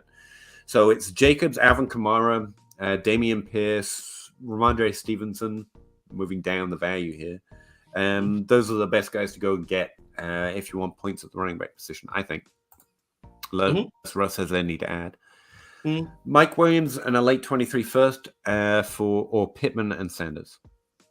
Pittman and Sanders. Pittman and Sanders. Is the difference between CD and T worth dropping down 4 spots in the first round? I'm assuming of a rookie draft.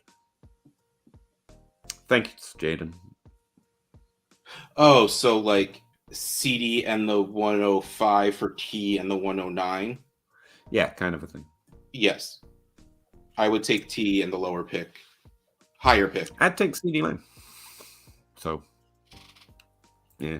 It's even. That's what that means. Yeah, it's fine. Either way. Pick your poison. I think most people overvalue and overhype picks. Yes. Lincoln, I don't disagree. Here's the thing. I've seen a lot lately of most people do.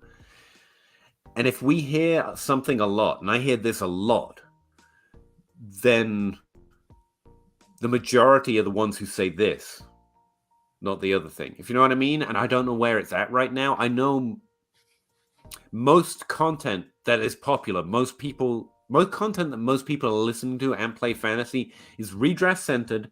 It's on ESPN and CBS, which makes me think the majority of fantasy players don't overvalue rookies and future picks. They want players and they want points per game. But that's redraft. We're talking Dynasty. You say that, but I'm not saying every Dynasty player has a DLF and DTC subscription. No, we're a really small part of a really small community, and I think more players are wondering how can I get a running back 2 for next week than it's time to buy, sell because my team isn't winning. And if my running back 2 is essential to me next week, then I'm not competitive this year. So yeah, I don't disagree, Lincoln. It's just I actually don't know where most players are right now in Dynasty. It's hard to get an exact fix. People in your league have Twitter. We all live in bubbles, you know? Yes. That's the answer. If you're on Twitter, this world over here that I've got open right now, because it's always open, there, yes. Very much so. Would you trade a late 23 first for Kyler Murray? Yep. Even in 1 QB, I would do it. Case in point. Yeah. Is Traylon going to be a face planter? I don't know. We were just talking about injuries, but he was disappointed. I don't know. He's a hold right now. He was actually in, like, the He's going to measure as one. The grasping at straws stats, like yards per route run and all of those, like he was doing really well in those things because there's very little volume in Tennessee. So he was doing well in some of those very obscure, I need to think good things stats.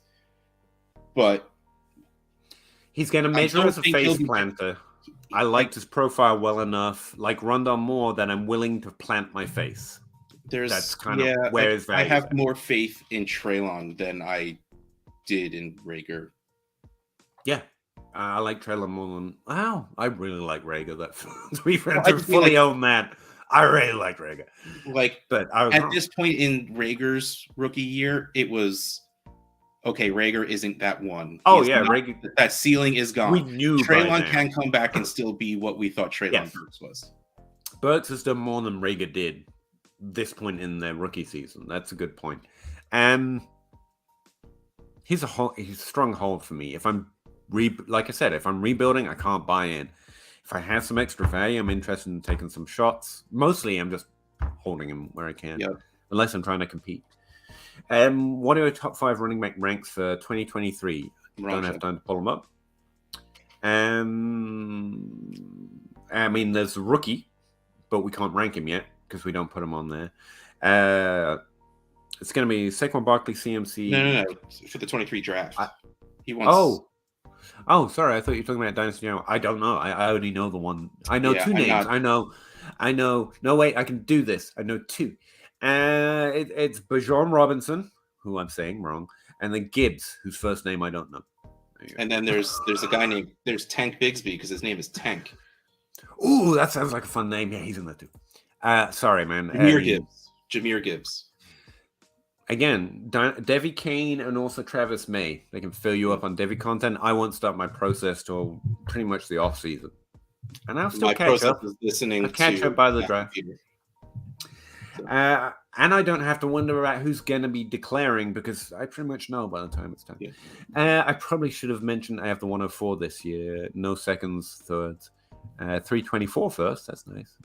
I made at least 10 trades. You are a Dynasty outhouse kind of guy. That's I'm getting. I don't think that affects what I said. That does not. No, none of that information. Should I trade the 104? No. None of that really affects anything. If your league doesn't value picks like they should... That's a good way of looking at it. It's the way your league is. Would your strategy be to acquire as many picks as you can, no matter... As long as it doesn't affect your competing, as much as I have one, is never to always do one thing. And it's not a zig when they zag. I'm trying to add points per game while maintaining value. That's the difference between Dynasty and redraft is there is no redraft. There is no other draft. I know that sounds basic, but let's boil it down to that. That means you always have to be finding ways to add value so you can change your team when and if you need to. That's a basic formula.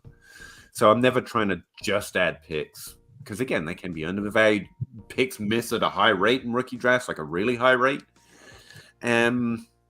So that's also like quarterback. I tend to lean proven. Yeah, there's no one answer to that, but if you can get good deals, yeah. A lot of people in my league are full on tanking. That's been a problem for me this offseason, like the offseason before now. Like everyone already had their eyes on the 23 class, like locked in. But good assets are not paying for what contenders want for Patterson. Oh, Patterson's an interesting one. And this is why Zach says this is a great year if you want points and you want to win. And he's been full on right there on that this year. What would you pay for Cordell Patterson coming back? Was pretty good at the running back position for us for a while last year and this year. Still not giving up a second for him until we see what his usage is going to be because Algier and Huntley have been effective. I don't know if they just walk Patterson back into what he was doing before. That's fair. Should I sell Hopkins even though I'm competing? No. If you compete, Hopkins is going to... I know it's only a 2-game sample, but what I wrote up for DLF was, yes, it's only a 2-game sample this year on Hopkins, but he has a bigger sample than everyone else in the top 12 of doing exactly He's this. Very, very, very, very, very, very good at football. And as long as he's doing that this year, I mean, if you want to believe in a cliff, sure, he could fall off a cliff next year. But apparently, he ain't on the edge just yet, and he's got another year in him. But again, it's what's the trade? It's what's the trade? You can explore it. Bajong, Gibbs, Zach Evans, Sean Tucker, and Tank, I believe, in one top 5. Well, I'll tell you what, those are the only 5 names I know, so I agree with you fully right now, bud. Anyone else feel like Justin Fields is diet Jalen Hurts? I can see the comparison. No, I don't agree. Goblinworth 112. Yes. Yes. I already have Evans. That doesn't sway me either too much. I don't mind rostering them. If they're 2 good wide receivers, I don't mind having them on the same team. It's fine. Yeah, I'm good with that. A guy in my league still wants a first plus for Sky. Again, it just pays to be a little quicker than market. Again, Sky Moore's done about what Jalen Rager managed to do at this point. That's what a face planner looks to me. That's why Burks is so awkward. I was so sad when Sky went to the Chiefs. A lot of people thought it made it even better. 23 mid first or DK? DK. Mm-hmm. Overhype is real. 21 QB class. That's a good point. There was a lot of 21 QBs, right? Zach Wilson and now Fields, and they were all 21, right? I mean, no one's walked in without. I mean, the top 5 QBs we have right now are not easy to walk into. I think by start next year, all of the QBs in the 21 class are going to be ranked higher than they are right now. So I don't think it's too much. In Lincoln's league, they want a first for MT and Patterson as well. Again, I am in a league like that as well, where some guy wanted like 3 seconds for Njoku. I was just like, good luck, man. And what I'd say on this one is the best 2 rookies in that class were Mac Jones and Davis Mills, and the only 2 no one wanted to talk about very much. Now, Mac Jones is struggling, Davis Mills is struggling, but it's not been much better for the other 2, you know. We only get so many great players at every position, and the QB is such a long-lived position. It just struck me this off. Like, how many top 5 QBs do you want? Like, we have as many right now as we've ever had when it was Andrew Luck and Robert Griffin before the injuries and before that team killed Andrew Luck. Like, this is as many as we've ever had at one time. And we're still like, maybe one more. I hope. Also, but Fields and Lawrence are pretty good, but they're safe. We don't have a lot of safe going on in QB lately. Right. And read system takes time. Sky, again, I hope you're right. So, but I don't see it, but I hope so. But I have found a better edge in accepting when players do bad, they do bad. But you're right. There's always room for patience, and it's always about what you can get. I don't think you can get a first. Going back to Lincoln, if you can get him for a third, yeah, awesome. I'm not giving a first. It is time to effing say goodnight. I was hoping you'd remember to do the look over there.